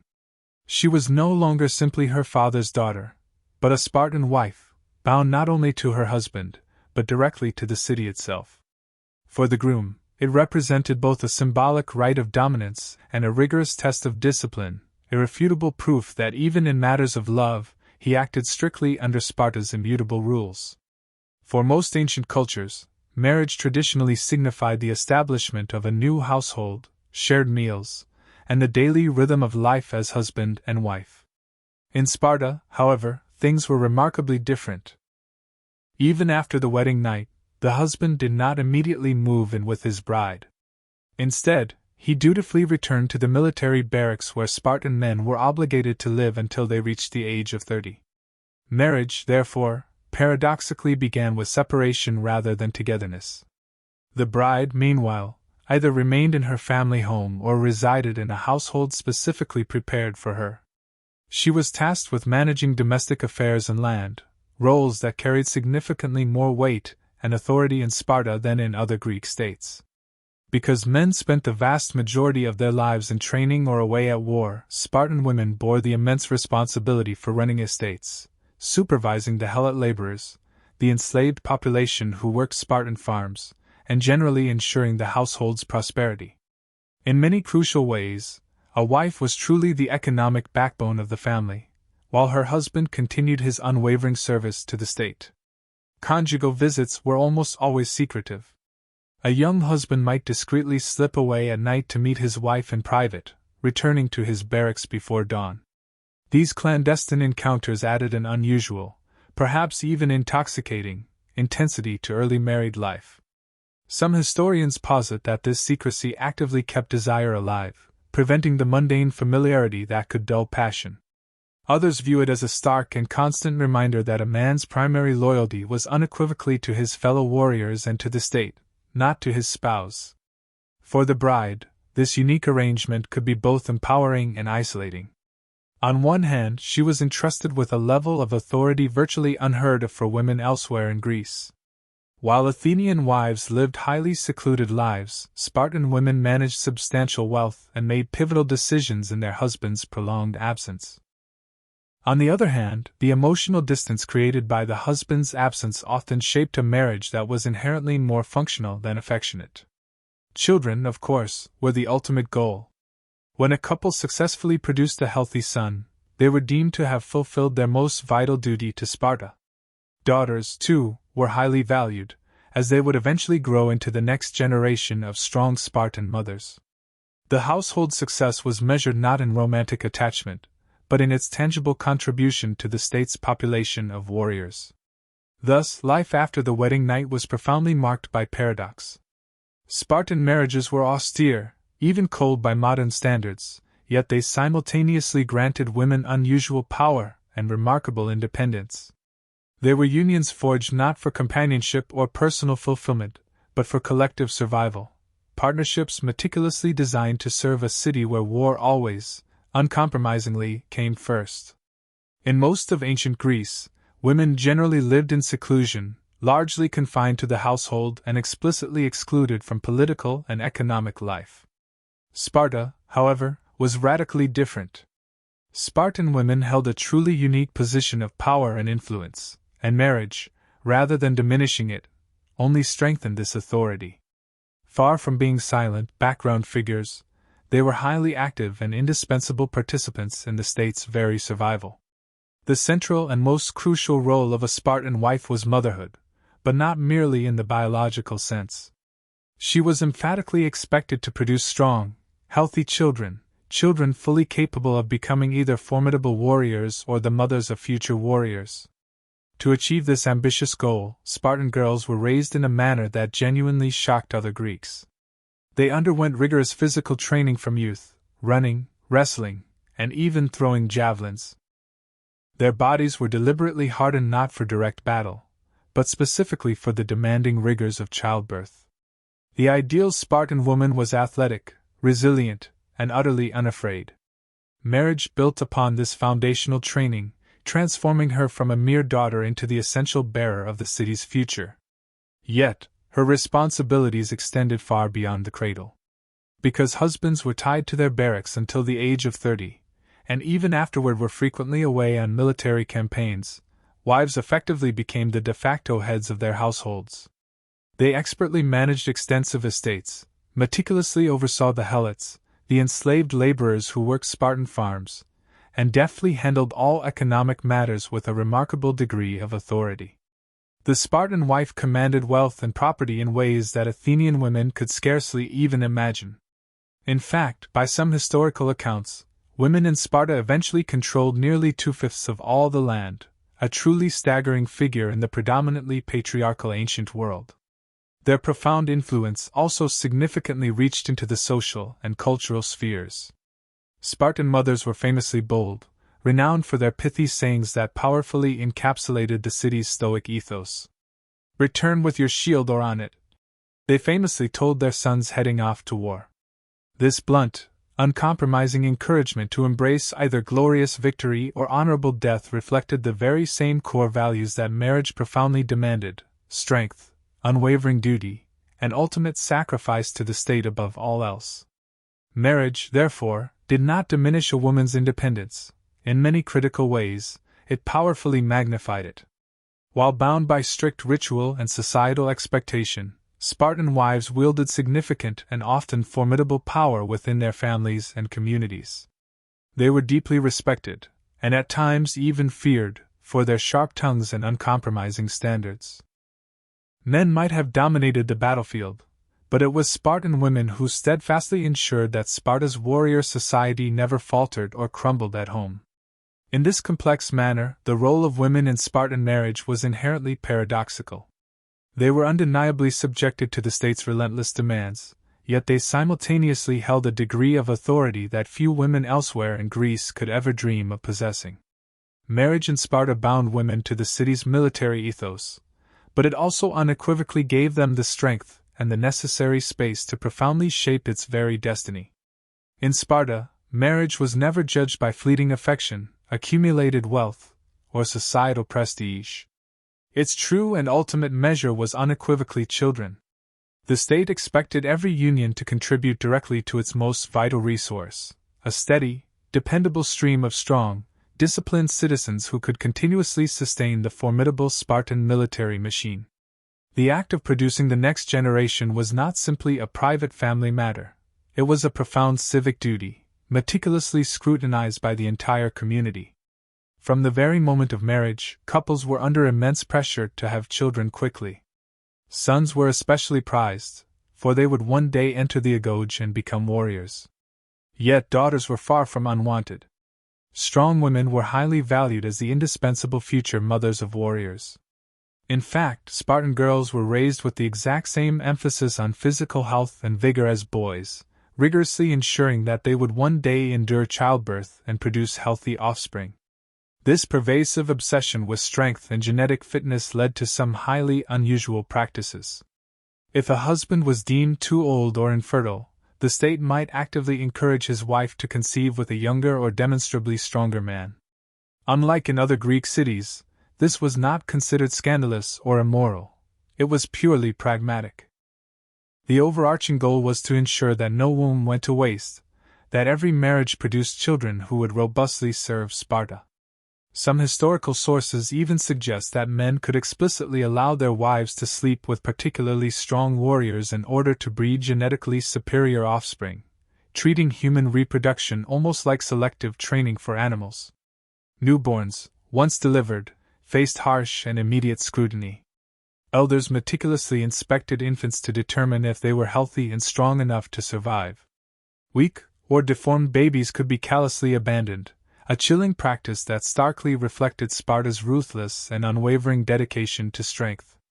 For those deemed fit, childhood was notably brief, for boys were very soon taken from their mothers to begin their arduous training in the agoge.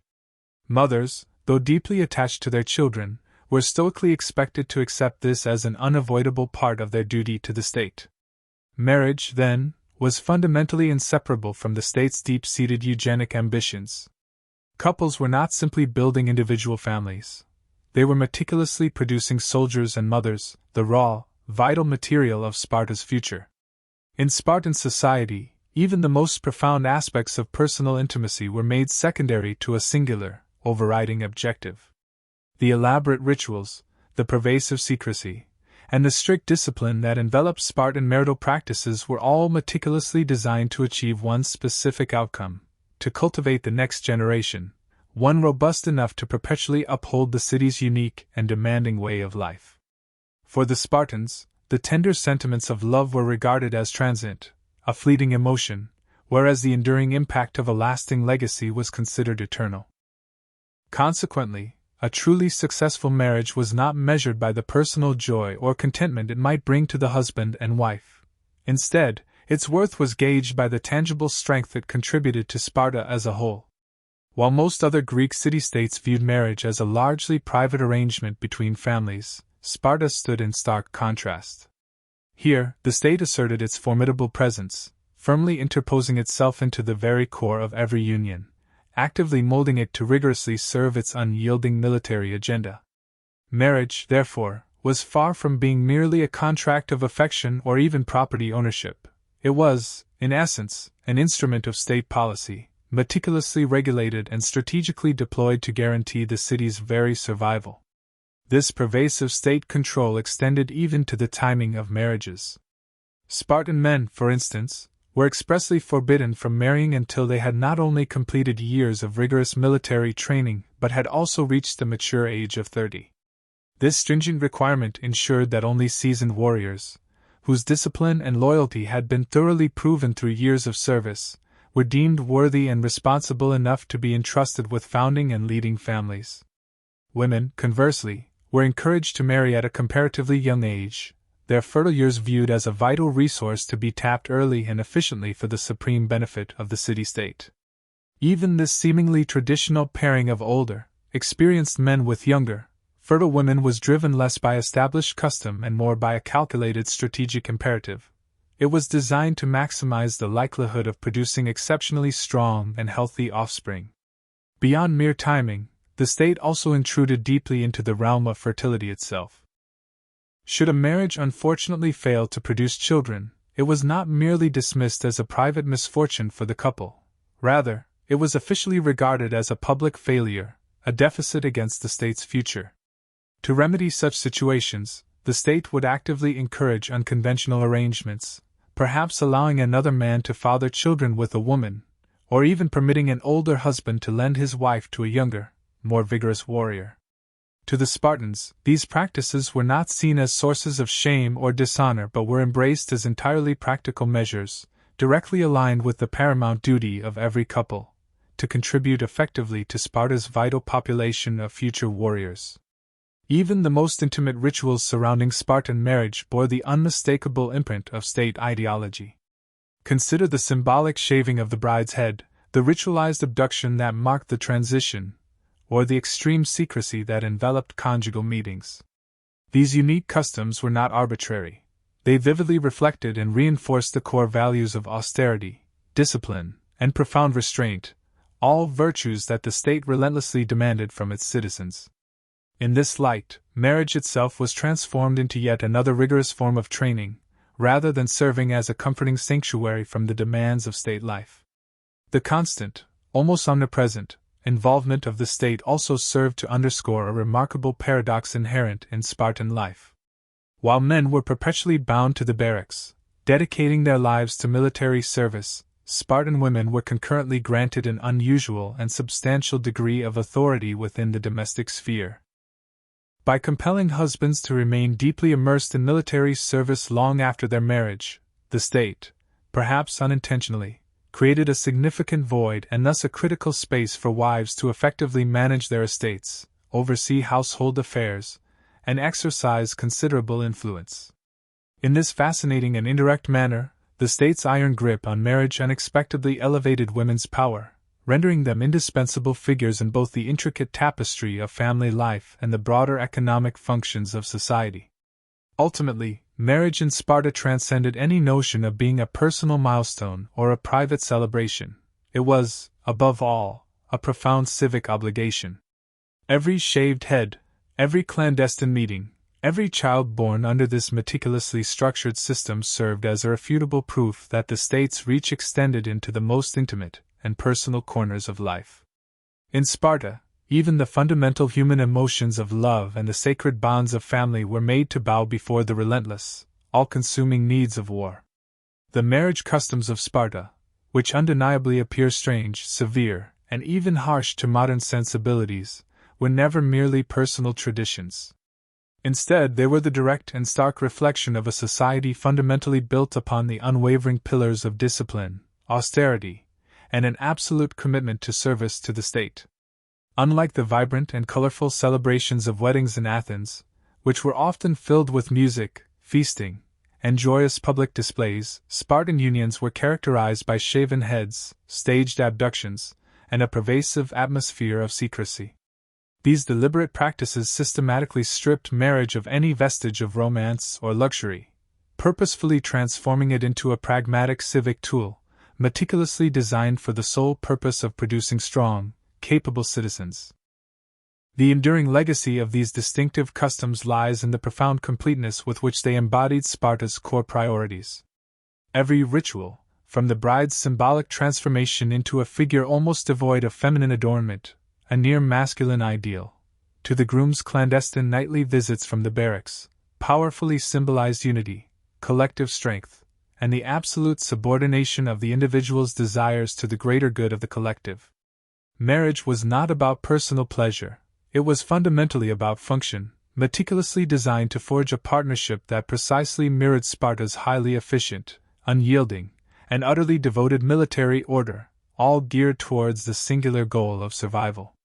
Yet, in a striking paradox, this very system that imposed such rigid controls also notably elevated women in ways quite uncommon elsewhere in ancient Greece. Because men remained inextricably bound to military service for the vast majority of their adult lives, Spartan women naturally ascended to crucial roles as managers of estates, significant property holders, and indispensable guardians of the household. Spartan wives, though often married young, wielded truly remarkable influence. Their voices were sharp and authoritative, and their independence was undeniable, a stark contrast to women in many other Greek city-states. While the state undoubtedly imposed harsh and restrictive controls on all its citizens, it simultaneously, and perhaps inadvertently, granted women an unusual degree of prominence within civic life, a fascinating legacy that both captivated and, at times, unsettled other Greeks. Furthermore, these customs reveal Sparta's uncompromising and often brutal view of human relationships. Children were rigorously inspected for strength and vitality from birth, marriages were meticulously arranged for optimal fertility, and even the most intimate aspects of personal connection were subjected to the relentless demands of the state. Love, in this context, was consistently secondary to duty, and traditional notions of beauty were quite literally shaved away in favor of cultivating resilience and practicality. What truly mattered was not the personal comfort or happiness of the husband and wife, but rather the collective endurance of a society perpetually poised for war. When Sparta eventually experienced its decline, its unique marriage rituals, much like its legendary military discipline, became the stuff of historical legend.